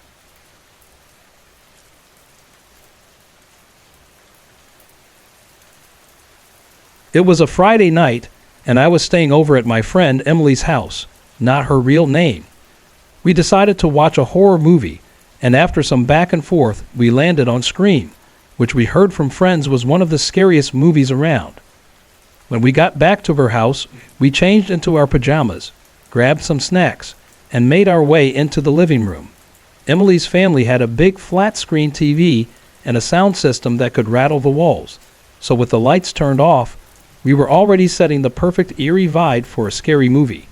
We watched in the dark, jumping at the jump scares and creeping ourselves out more than we'd expected. By the time the movie ended, it was late, and the house was still as quiet as the grave. We nervously made our way to Emily's room, still shaken from the movie. She insisted that I check under her bed and in her closet to make sure no one was hiding there. I rolled my eyes but did it anyway. There was no one. She locked her bedroom door behind us, and we climbed into bed, she in her bed, and I on a mattress on the floor. As we lay there whispering about how creepy the movie had been, a faint tapping noise started at Emily's bedroom window. Her eyes went wide with fear, and she begged me to get in her bed with her. Hesitantly, I climbed in beside her, and the tapping continued for several minutes before it suddenly stopped. When Emily calmed down, I went back to the mattress and eventually fell asleep. At exactly 1:00 a.m., I woke to the sound of footsteps outside Emily's bedroom. Slow, heavy, deliberate steps, getting closer and closer to the door. My heart stopped as I watched the doorknob begin to turn slowly, almost as if someone were testing the lock. When they realized the door wouldn't open, the doorknob started shaking violently, followed by loud banging, as if someone was trying to break through. I lay frozen, my eyes glued to the door, until the noise abruptly stopped and the footsteps faded away. It felt like an eternity before I fell back to sleep. Then, at 2:00 a.m., it happened again. The same slow footsteps, the same turning of the doorknob, the same violent banging. This time, I couldn't even bring myself to move. But once the noise stopped, I somehow managed to fall asleep again. At 3:00 a.m., it came back. By then, I wasn't as scared, but the repetition was unnerving. Whatever, or whoever, was outside couldn't get in, but that didn't make it any less unsettling. Quietly, I asked Emily if she was awake, and she whispered back that she was. She confessed that she'd heard and seen the same things, and she was so scared, she was shaking. Over and over, she kept muttering, "Someone's going to kill me," like a chant. At 4:00 a.m., we were jolted awake again. This time, I'd had enough. I pulled my covers back, determined to see what was going on. Since I was closest to the door, I figured I'd take a peek. Emily begged me not to go, pleading with me to stay in bed. Reluctantly, I lay back down, and whatever was outside didn't return again. The next morning, we asked Emily's little brother if he'd been up or heard anything during the night, but he hadn't. We also asked her parents, but they denied leaving their room at all. They had no reason to come near Emily's side of the house. To this day, I have no explanation for what happened that night. It hasn't happened since, but the memory of it lingers. Whatever, or whoever, was outside that door left a mark on both of us that we'll never forget.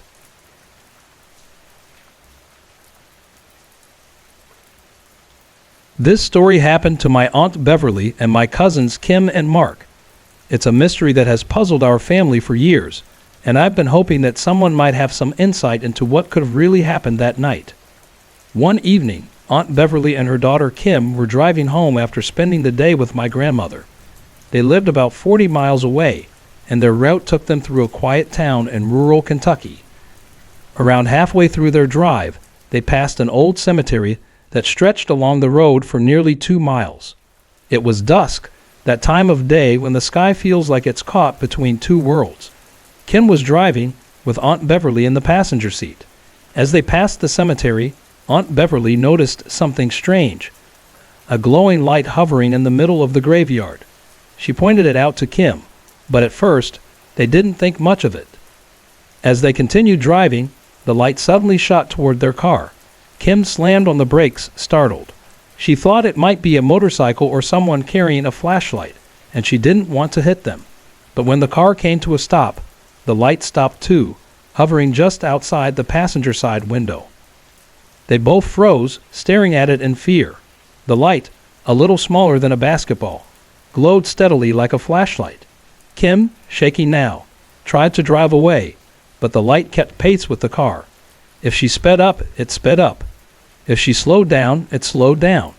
Desperate to escape, Kim slammed the gas pedal, speeding up to 70 miles per hour. Only after they passed the cemetery did the light stop following them. It shot straight up into the air above the trees, and then disappeared back toward the graveyard. Shaken and still trying to process what had just happened, they hurried home and called the rest of the family. At first, they convinced themselves it was just their tired eyes playing tricks on them, or maybe a reflection from another car. They even felt silly for getting so frightened. But then, about a week later, my cousin Mark experienced something eerily similar. Mark had been out of state at the time and hadn't heard about what happened to Aunt Beverly and Kim.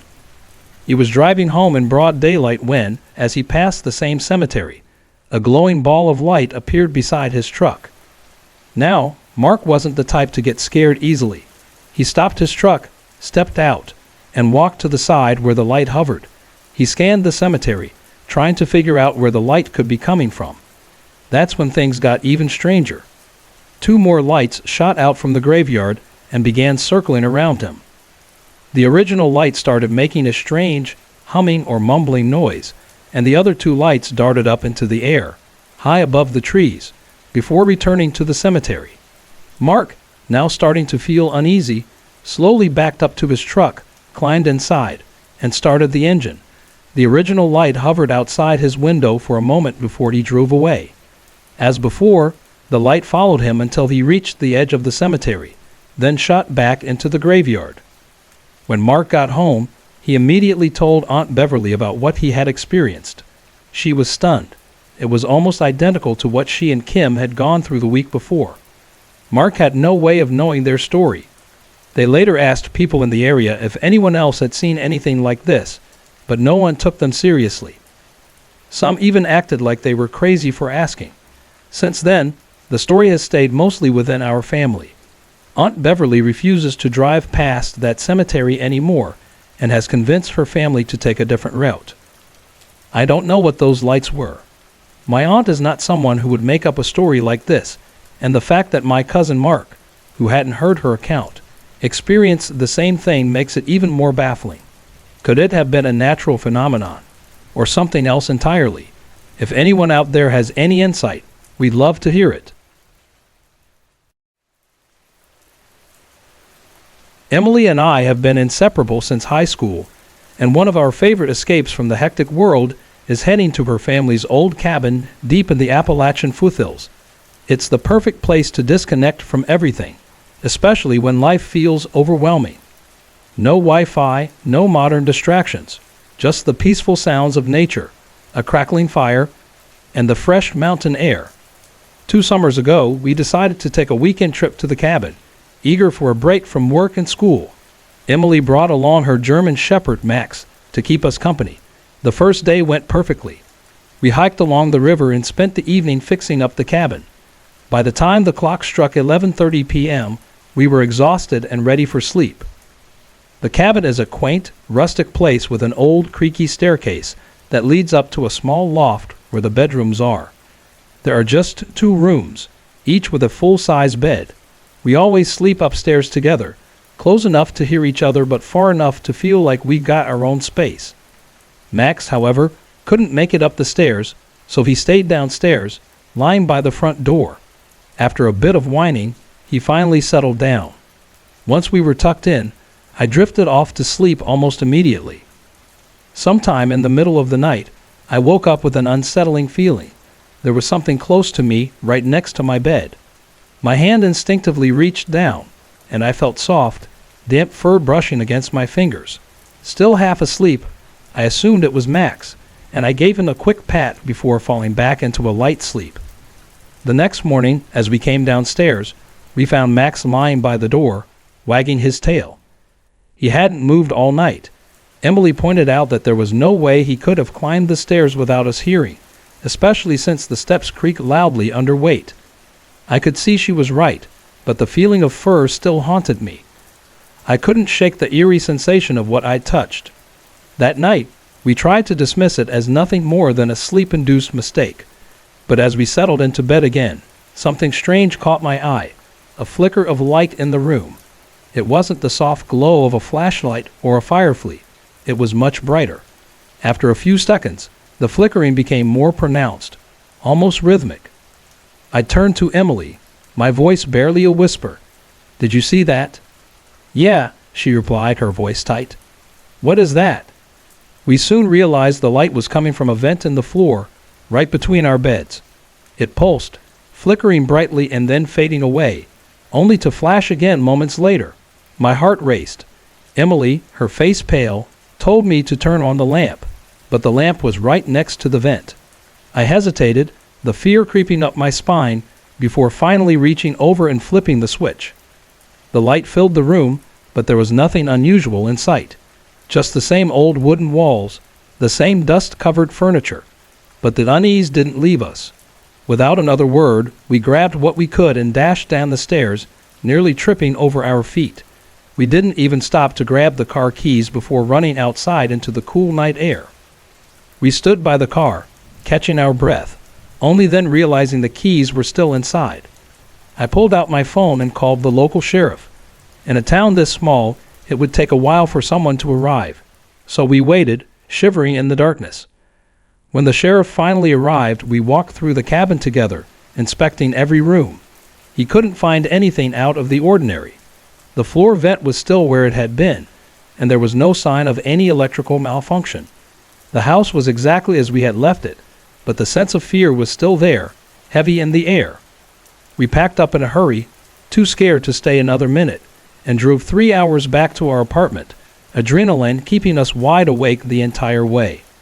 Since that weekend, nothing strange has happened at the cabin. Emily lives there full-time now, and she hasn't experienced anything remotely unusual. But the events of that night still haunt me. The cabin has a long history. The land was once home to a large Cherokee settlement, and Emily's grandfather built the cabin in the 1930s. The stories say that no one's ever died there, but after that night, I can't help but wonder what we encountered. Even though everything's been calm since then, I'll never forget that feeling of someone, right next to me in the dark. Sometimes, when I close my eyes, I can still feel the fur on my fingers, and I wonder if the cabin has its own secrets it's not ready to reveal.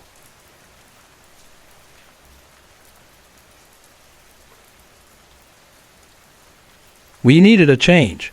The chaos of Miami had worn us down, and my husband and I longed for a slower, quieter life.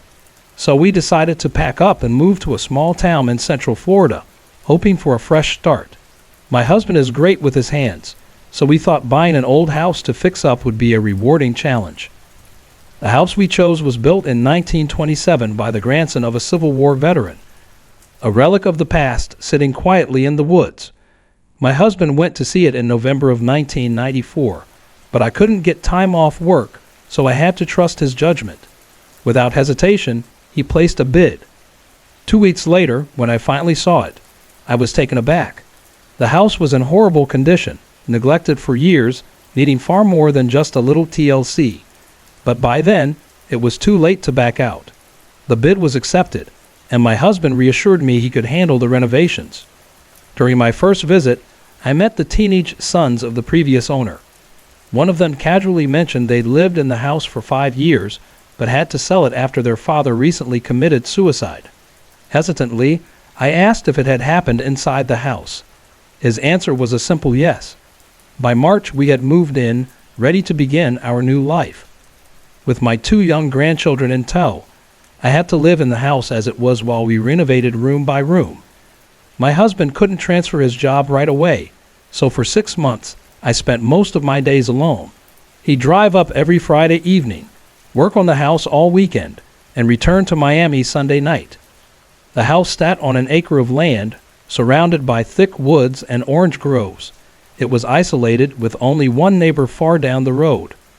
There was a deep silence to the place that made me feel the weight of loneliness each night. One weekend, our daughter came to visit from Miami. The house was so packed with boxes and supplies that she had to sleep on a small twin bed on the front porch. She didn't mind at first, at least, not until the middle of the night. She ran inside, wide-eyed, panicked, and shaking. She told me she'd heard 2 children talking just outside her window.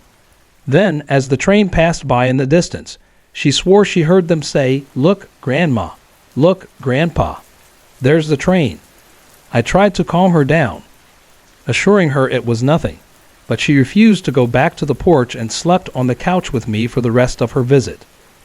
A couple of weeks later, I was lying on the sofa bed around 3 a.m. when I heard children playing outside. I got up to check, but the lawn was empty. I never heard those voices again, but the eerie feeling lingered in the back of my mind. Guests who visited the house often felt uneasy. Many noticed a strange, heavy presence, especially in the guest room, which they believed was where the previous owner had taken his life. In truth, it happened in what would later become my bedroom. Some friends refused to visit again, telling me the house felt off, like there was something sinister hiding in the walls. The most unsettling moment happened one evening when our granddaughter and her cousin were getting ready to go out. They went to separate bedrooms to get dressed, but moments later, they came running out, pale and trembling. They claimed they'd heard whispers outside their windows, children's voices saying, "Yeah, let's scare them to death." There were no children on the property, and I couldn't explain what they had heard. Over the years, more strange occurrences followed.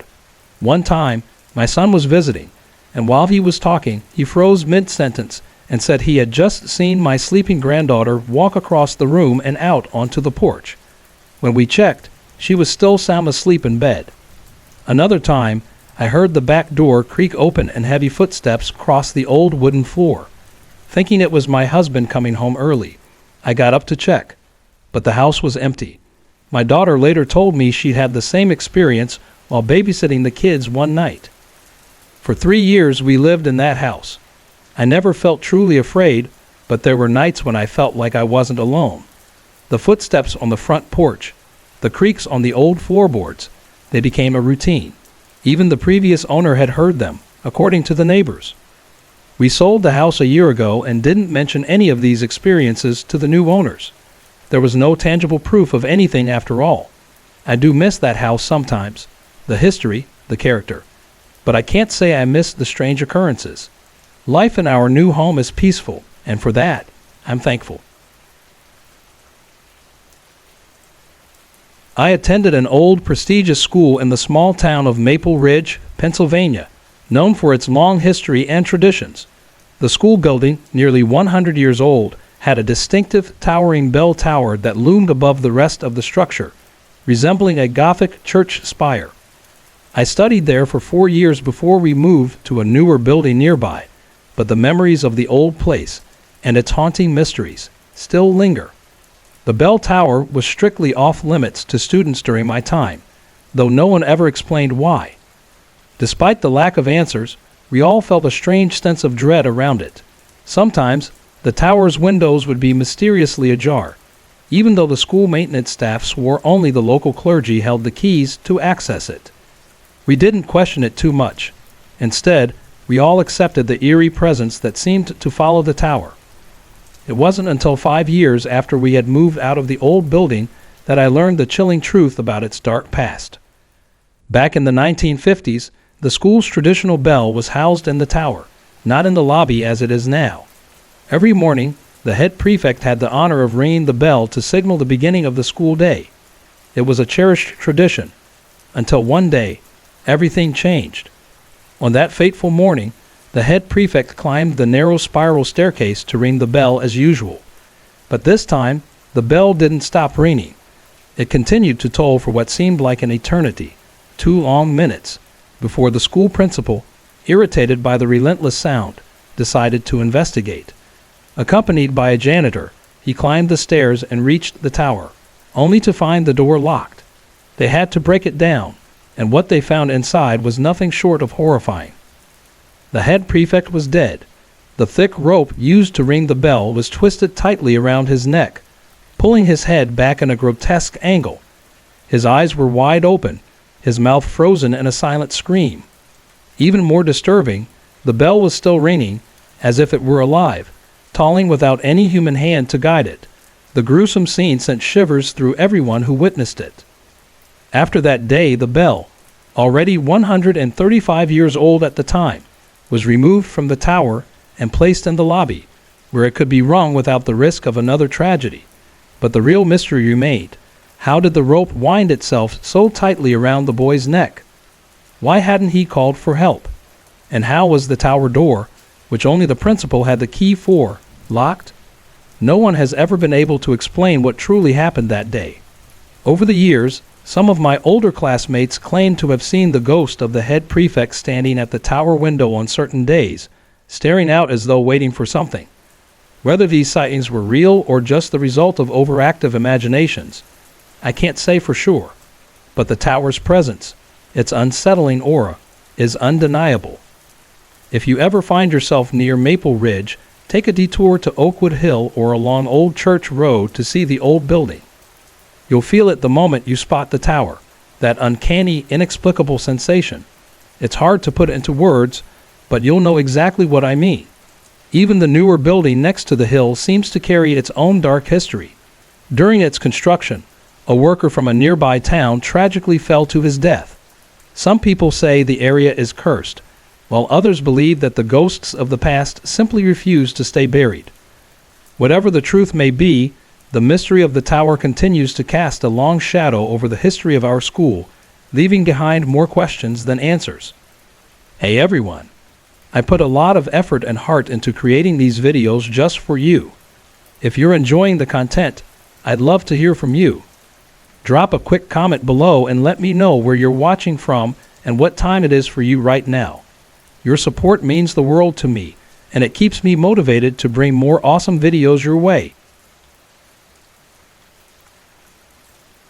I've always felt unusually sensitive to things that might be considered out of the ordinary. For years, I brushed it off as an overactive imagination or just vivid imagery. Despite my scientific background and a natural inclination to skepticism, I've always kept an open mind, curious about the edges of what we can't explain. This story, while subtle, remains one of the most unnerving experiences of my life. It happened several years ago after attending my brother's 21st birthday party in a small town called Pine Lake, tucked away in the heart of rural Ohio. I had taken the local bus and got off at a stop near the town's old cemetery. Cemeteries never really scared me. I've always seen them as peaceful resting places, not places of danger. But that night was different. It was around 10 p.m., a calm, crisp autumn evening. The air had that bite to it, the kind of chill that makes you pull your jacket a little tighter around you. I decided to walk to a nearby local bar to meet some friends before heading home.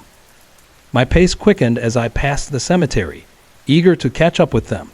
Everything felt perfectly normal, until it didn't. As I walked along the street, where a small forest bordered the cemetery, a figure suddenly appeared ahead of me. It startled me at first, but I quickly realized it was a young boy, walking in the same direction as me. My first thought was how odd it was to see a child, no older than 7, out alone at this hour, especially in a quiet, small town like ours. He was dressed strangely, an old-fashioned school uniform, short pants, a buttoned-up shirt, and a brown leather satchel slung over his back. What struck me the most was his hat, a worn-out beanie with alternating stripes of dark colors, like something from the 1940s or earlier. It looked so out of place, especially since none of the local schools around here had uniforms like that. At first, his presence was oddly comforting. I wasn't frightened, just puzzled and a little sad for him. What kind of parent would let their child walk alone at night? I slowed my pace, thinking I should avoid alarming him, but to my surprise, he slowed down too. Curious, I decided to test something. I sped up just a little, and so did he. I slowed down again, and he mirrored my movements perfectly. A chill crawled down my spine. The quiet street stretched ahead of me, giving me plenty of time to observe him, and yet, the more I did, the more uneasy I felt. His movements were stiff, robotic almost, never looking to the side, never acknowledging me. A cold knot grew in my stomach. Something wasn't right. Eventually, I reached the intersection leading to the bar. I glanced to my left down the side street, and then turned back to check on the boy. He was gone, just like that. Panic surged through me. I can't explain why. I had no reason to think the boy meant me harm, but something about the way he moved, the way he vanished so quickly, left me unsettled. I sprinted the rest of the way to the bar, my heart pounding. When I finally stepped inside, my friend immediately noticed something was wrong. She stared at me, wide-eyed, and asked, "What's the matter? You look like you've seen a ghost. You're pale, and you're shaking." Little did she know. To this day, I can't explain what happened. The boy didn't seem malicious, but there was something so deeply unsettling about him. And while I've never been one to be fooled by my imagination, this felt far too real. Since then, I've had another, even scarier experience in the same area, but that's a story for another time.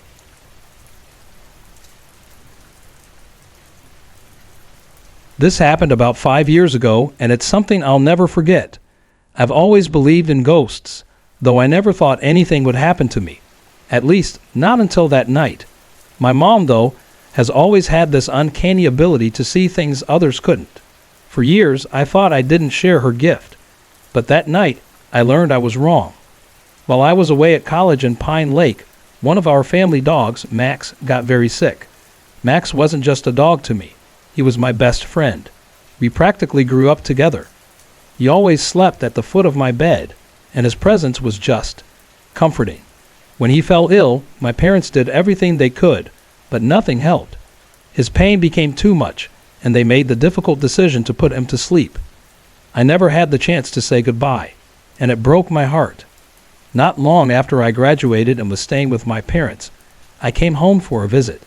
That first night back, the house felt different, empty in a way I couldn't explain. The silence was heavier. My other 2 dogs, Molly and Bella, were thrilled to see me, but even they seemed quieter than usual. Max wasn't there, and it hurt in ways I wasn't prepared for. That night, I climbed into bed. Molly curled up on the floor by my bed, and Bella nestled beside me. I drifted off to sleep, but something stirred me awake. It wasn't a noise or anything tangible, just a feeling. I woke up groggy, still in that in-between state, and glanced toward the hallway, which was dimly lit by the faint glow from the bathroom nightlight. And there he was, Max.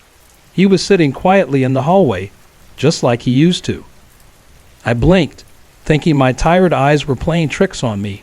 But no, he didn't disappear. He just sat there, staring at me with those familiar, loving eyes. I looked at the bed. Bella was still curled up beside me, and Molly was fast asleep on the floor. I looked back toward the hallway, and Max was still there, watching me. He didn't wag his tail or make a sound, but I could tell he was happy to see me. Tears welled up as I whispered, "I love you. Goodbye, my old friend. It's okay to go now." A wave of peace washed over me, and I snuggled back into the covers.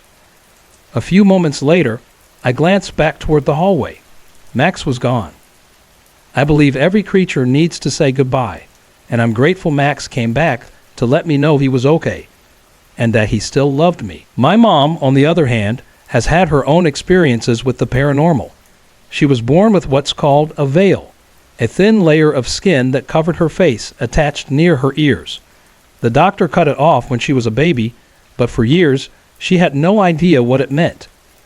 As a child, she didn't think much of it, but as she got older, she realized she had an unusual ability to sense things before they happened. She could tell who was calling before she picked up the phone or know the time without looking at a clock. At first, it didn't seem like anything out of the ordinary, but as she grew, she noticed how different she was from others. Eventually, she learned that people born with this veil often had the gift of clairvoyance. It explained so many of her experiences, seeing spirits, sensing things before they happened, and sometimes even meeting family members who hadn't fully crossed over. One story stands out. My mom's father had a heart attack and was rushed to the hospital. She knew, deep down, that he wouldn't make it. The family hadn't been close for years, and my mom carried a lot of unresolved feelings about their relationship. Maybe that's why what happened next felt so powerful. One night, after my brother and I had gone to bed, my mom went upstairs to her room. My dad was downstairs, watching TV. Their bedroom door usually stayed open a crack, allowing the light and sound from the living room to spill in, but this time she closed the door before settling in. About 20 minutes later, the bedroom door creaked open. The light from downstairs spilled into the room, and the TV volume turned up for a moment. The door quietly clicked shut again. My mom thought it was odd but didn't think much of it, until she heard soft footsteps moving around the room. The air suddenly turned cold. She pulled the covers tighter around herself, but then she felt it, someone sitting on the edge of the bed. The weight was unmistakable. Thinking it was my dad, she opened her eyes, but it wasn't him. Sitting there was her father. He wasn't solid. She could see the wall through him, but he was unmistakably there. He didn't speak a word. He just stared at her with such intensity. Then, with a gentle touch, he reached out and stroked her cheek, and in that moment, he faded away. Minutes later, the phone rang. It was my aunt, calling to say that my grandfather had passed away. I believe he came back to make amends, to tell my mom he was sorry, and to show her he still cared. My mom's had countless experiences with the other side, and each one reminds me that there's so much more to this life than we can understand. Thanks for listening to my story. I hope it brought you some comfort or maybe sparked a memory of your own. What do you think? Have you ever had an experience like this?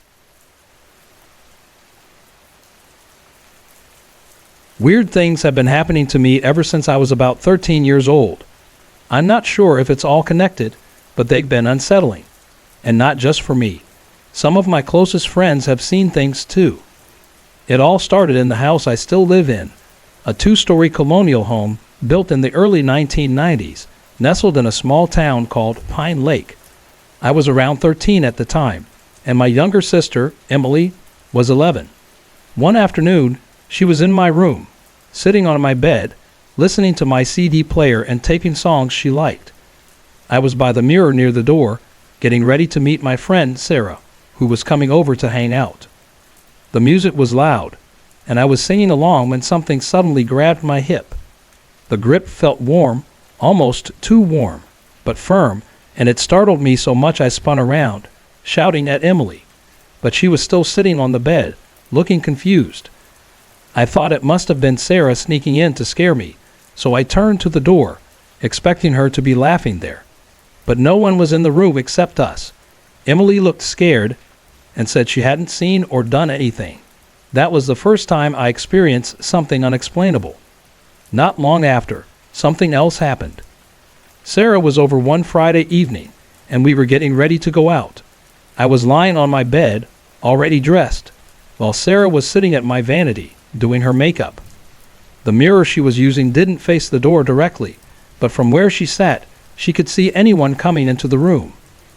Out of nowhere, Sarah smiled at the mirror and waved, saying, "Hi." Then she turned around toward the door, but there was no one there. Her face went pale, and she said, "I just saw your dad."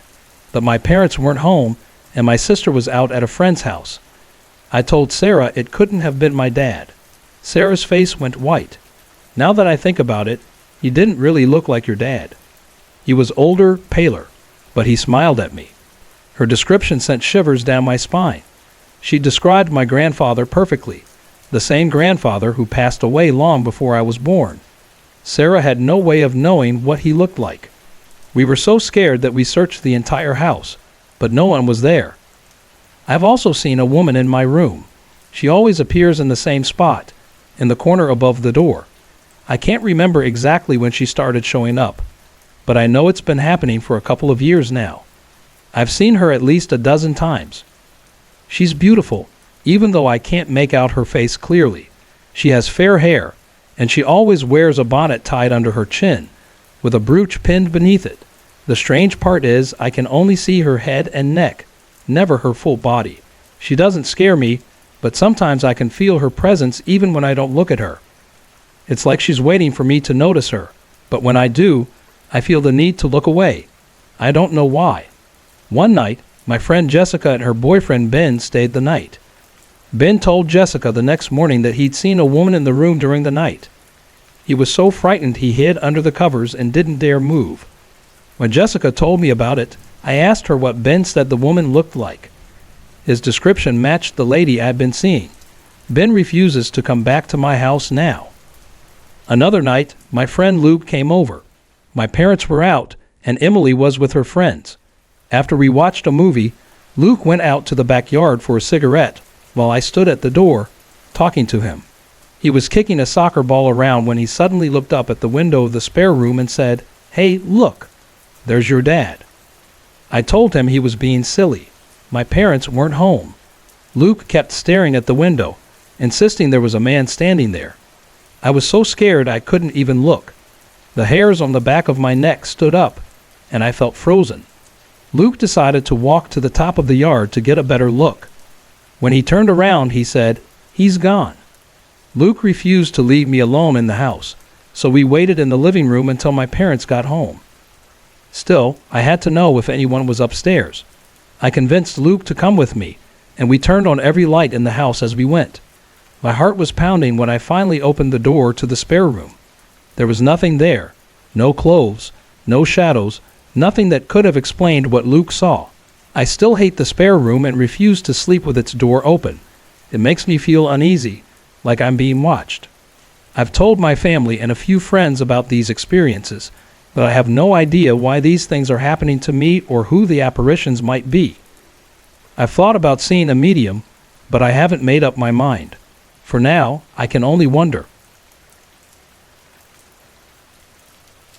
3 years ago, my wife Sarah and I bought our first home.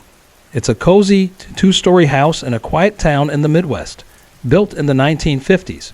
We weren't married yet when we moved in, but we tied the knot the following year. What we never expected, though, was that our wedding night would mark the beginning of some eerie, but oddly playful, happenings in our new home. It was a crisp November evening when we returned after our wedding reception. It was around 1:30 a.m. Sarah stepped out onto the small back porch for a moment of peace, but the quiet night was anything but peaceful. She heard it clearly, someone, or something, whistling a tune from just beyond the porch. Startled, she quickly went back inside and flipped on the porch light to check, but there was no one there. After that night, strange things began to happen. One evening, we were in our bedroom, just relaxing and playing with the cat. The light above our bed flickered and then went out. I assumed it was a wiring issue, so I turned it off and back on, but it worked again for a little while. I decided to replace the light fixture and check the wiring. Everything seemed fine, but the weirdness didn't stop. A few weeks later, I was getting ready for work in the bedroom, picking out clothes, when the light flickered again. This time, it went out completely. Frustrated, I walked toward the switch, but before I could even reach it, the light flicked back on by itself. It had never done that before, and I just stood there, completely confused. Another strange occurrence happened one morning when Sarah was on the phone. I had already left for work, and she was talking to a friend when, out of nowhere, a loud deep voice shouted something, just for a second. She couldn't make out the words, but it was so loud that her friend on the phone heard it too. Sarah rushed through the house, checking everything.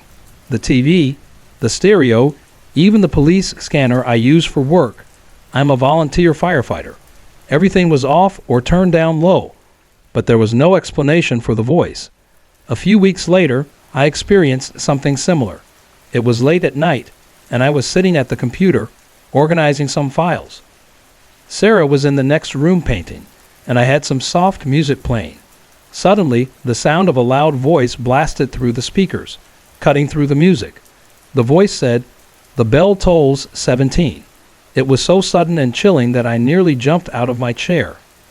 Sarah rushed into the room and said it sounded exactly like what she had heard that morning. The strange part? The computer wasn't even on the day she heard the voice. I replayed the psalm, but the voice wasn't part of the track. We still can't explain it. The most recent incident, however, was more puzzling than frightening. A few nights ago, Sarah washed the coffee pot in the dishwasher, but she didn't put the lid in with it. Later, she called me downstairs to help her find it. The lid had disappeared. We searched the house, every cabinet, every drawer under the furniture, but it was nowhere to be found. We even checked places where it never should have been. To this day, the lid is still missing. Did Sarah misplace it? Or could our playful house guest be behind the trick? There have been smaller, less remarkable things, like objects moved or strange noises, but these are the events that stand out. Is it a ghost? We think so. Whoever, or whatever it is, it doesn't seem to have any malicious intent. If anything, it's just having a bit of fun at our expense. For now, we're learning to live with the mystery.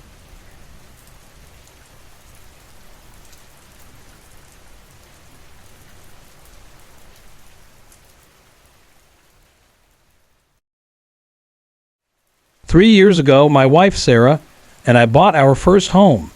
It's a small, cozy farmhouse on the outskirts of Pine Lake, a peaceful town where nothing much ever happens. Built in the 1950s, the house has a charm to it. Creaky floors, a wood-burning stove in the living room, and a wraparound porch that overlooks the thick woods behind it. At the time, we weren't married yet, but we tied the knot a year later. What we didn't realize, though, was that our wedding night would mark the beginning of some strange, playful, and unsettling events.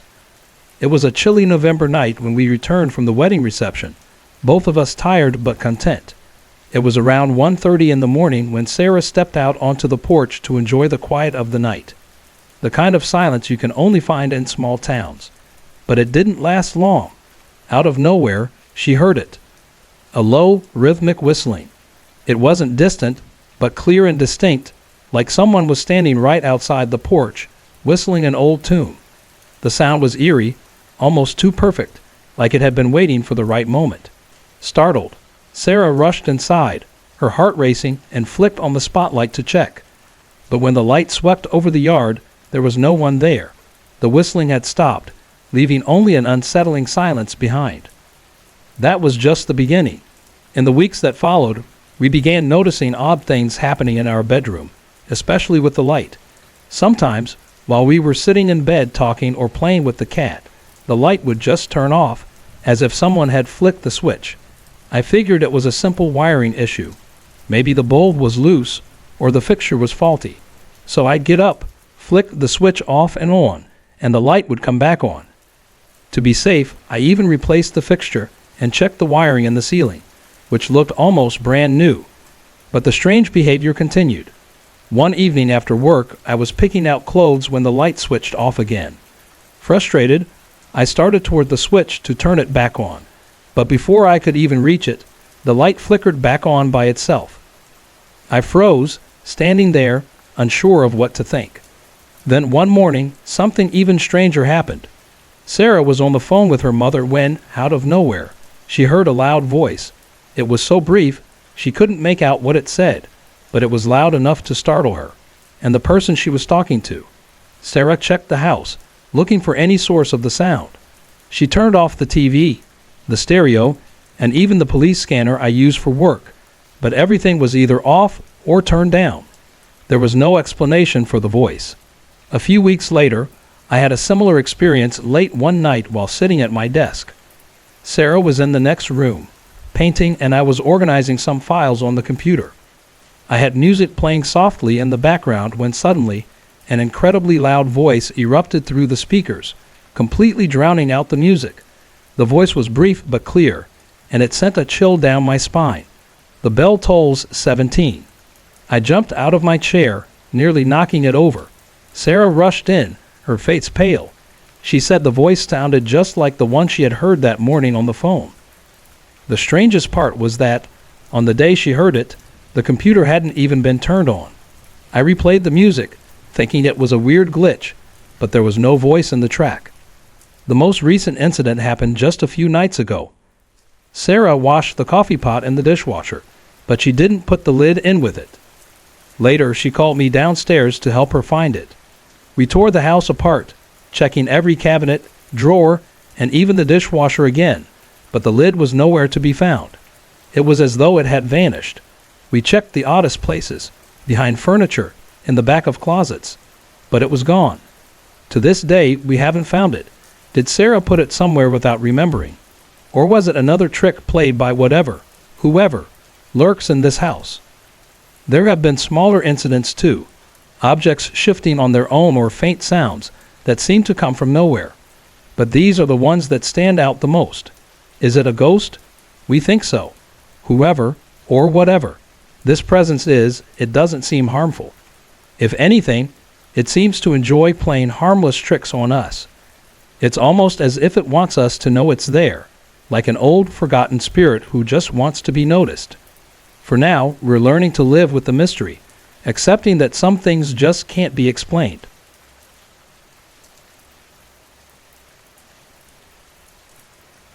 Three years ago, my wife Sarah and I bought our first house. It was a quaint two-story home, built in the 1950s, nestled in the sleepy town of Pine Lake, a place where most people knew each other by name. At the time, we weren't yet married, but we tied the knot the following year, just as the autumn leaves began to fall. Little did we know, our wedding night would mark the beginning of some strange and playful occurrences. We can't be certain, but we believe there might be something, or someone, sharing our home. On our wedding night, after a long day of celebration, we returned to our little house around 1:30 in the morning. The cool November air whispered through the trees outside as we settled in. Sarah stepped out onto the porch for a moment to take in the night air. That's when she heard it, a man whistling a tune, clear as day, right outside on the patio. She rushed back inside and switched on the spotlight to see who it was, but there was no one there. Since then, odd things have continued to happen, and we're not sure what to make of it. Soon after, strange things began happening with the lights in our bedroom.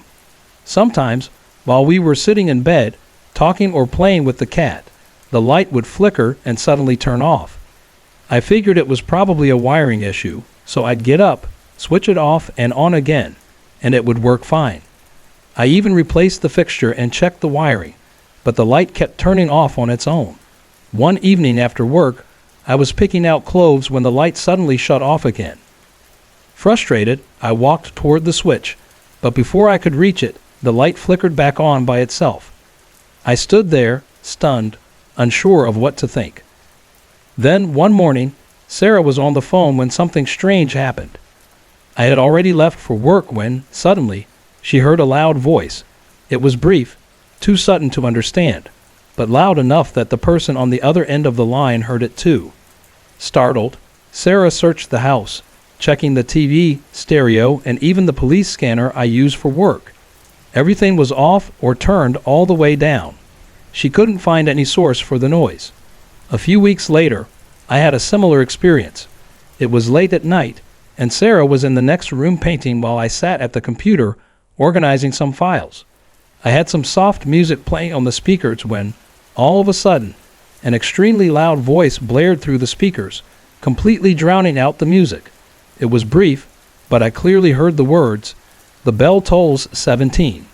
I nearly jumped out of my chair. Sarah rushed in, saying it sounded exactly like the voice she had heard that morning on the phone. The strangest part? On that day, the computer wasn't even turned on. I replayed the song, but the voice wasn't part of the track. The most recent incident happened just a few nights ago. Sarah had washed the coffee pot in the dishwasher, but didn't include the cover. Later that evening, she called me downstairs to help her search for it because it had mysteriously disappeared. We turned the house upside down, checking every possible and impossible spot, but it was nowhere to be found. To this day, it's still missing. We can't decide if she misplaced it in a strange place or if our ghostly guest decided to play another trick on us. There have been other smaller occurrences, like objects shifting places or faint sounds we couldn't explain, but these are the ones that stand out the most. Whoever, or whatever, is behind these strange happenings doesn't seem to be malicious. If anything, it feels like they're just having a bit of fun. For now, we're learning to live with the mystery, trying to figure out if it's just the house settling or something far more strange.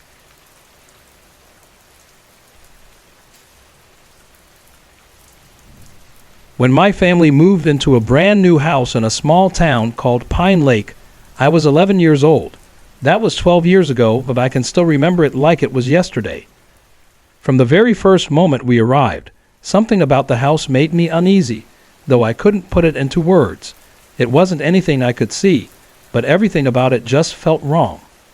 My bedroom, in particular, was always cold. No matter what we did, the room never seemed to warm up. I'd even pressed my bed right up against the radiator, which would get so hot that I could feel it burn, yet I still lay there shivering through the night. You could feel the temperature difference as soon as you stepped into the hallway. Warm air would wash over you like a heavy, unseen wave. My parents noticed it too. We replaced all the windows and had an expert come in to check for drafts or cracks in the walls. Everything seemed fine, apart from a couple of minor things downstairs. I told my parents it was nothing and convinced myself it was just my imagination, learning to live with the strange cold.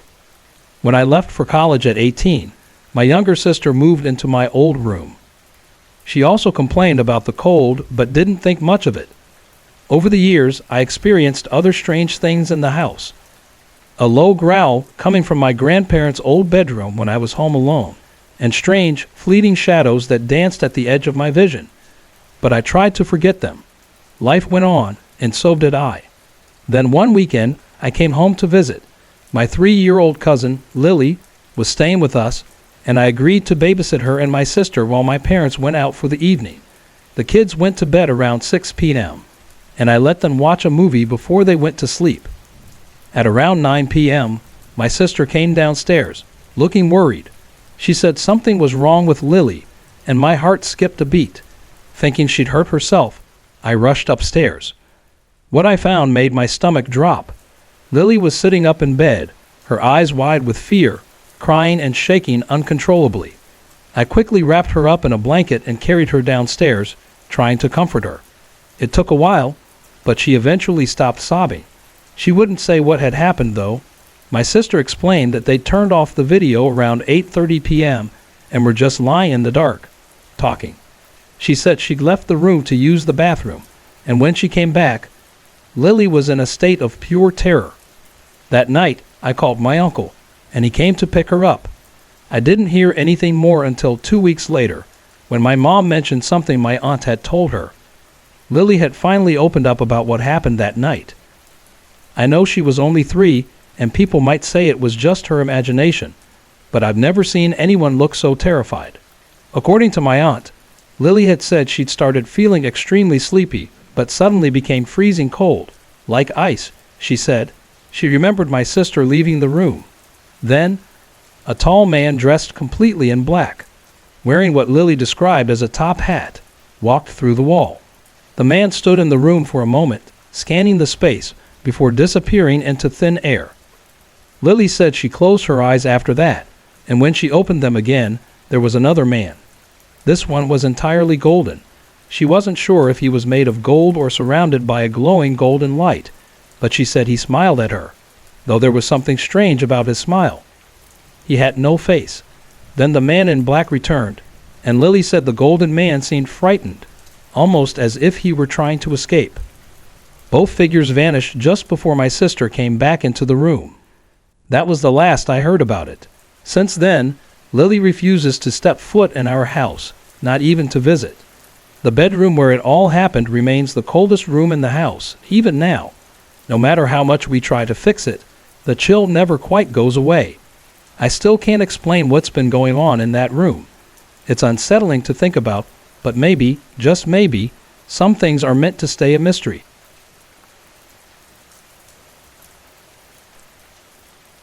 I've never been one to believe in spirits or anything supernatural. I've always considered myself someone who doesn't have any special sensitivity to things that go bump in the night. But everything shifted when I met my future husband. He introduced me to a side of life that I hadn't been aware of before, one that made me question everything I thought I knew. We both worked at a small, family-owned shop on the outskirts of a sleepy little town. It was a quaint place, the kind of shop where time seemed to slow down. We were so in sync that we'd often exchange handwritten notes, just little messages to keep the connection alive. One day, he stepped outside to grab some supplies, and I decided to scribble a quick note for him. As I wrote, I felt his presence behind me, almost like he was standing just over my shoulder. I turned around to tease him about peeking at the note before I was finished, but when I looked, no one was there. The feeling was so strong it left me completely still, frozen in place for a few long moments. It was a feeling that settled deep into my bones, sending a chill up my spine. The shop we worked in sold handmade jewelry from local artisans, many of which had Native American influences. There was one necklace, a beautiful piece with an intricate owl design, that I kept dreaming about. In my dreams, a native man would appear and tell me to wear it for protection. At first, I brushed it off as nothing more than a strange coincidence, but the dream kept coming back, night after night, urging me to wear the necklace. Eventually, I gave in, and once I put it on, the dream stopped. It wasn't until much later that I learned something eerie. My husband's mother, who had passed away a decade earlier, had a profound love for owls. She collected them. It sent a shiver down my spine when I remembered that detail. And then, there was the story he told me about a customer who once refused to enter our store. She claimed there were too many spirits inside. A few months after we married, we moved into a house not far from the store. One evening, we were sitting in the living room, watching a movie in the dark, when our dog suddenly started barking furiously at nothing. And then, the hall light flicked on by itself. This was no ordinary light. It was one of those old, stubborn lights that never turned on easily. Even when you flicked the switch, it barely worked. But there it was, glowing bright in the hallway, as if someone had turned it on. We were both shaken, but we brushed it off, not wanting to dwell on it too much. We eventually moved from that house, and I didn't think much about the unseen spirits again, at least, not until years later. One evening, my 15-year-old daughter and I were watching music videos in the living room. We had the TV connected to an old radio with giant speakers, and as we were sitting there, we both saw the volume knob twist itself, cranking the sound all the way up. Neither of us said a word. We just got up and left the room, too unnerved to stay. Then there was the day I was home alone. I had been boiling water for tea when a sudden thought hit me. I hadn't turned off the stove. I rushed into the kitchen to check, and to my surprise, the stove was already off. It was an unsettling moment, but it was nothing compared to what happened next. Later, I was working in the garden when I realized I had locked the front door for safety, but as I stood up to let my daughter in when she got home from school, I went to unlock the door. When I touched the handle, it was already unlocked. I'm not sure how to explain all of this. It's unsettling, yes, but nothing truly bad has ever happened to me or my family. It's just one of those strange mysteries that seem to follow us around, something we've learned to live with. Sorry to interrupt. If you're enjoying the story, let me know in the comments and tell me where you're watching from. Don't forget to like and subscribe for more.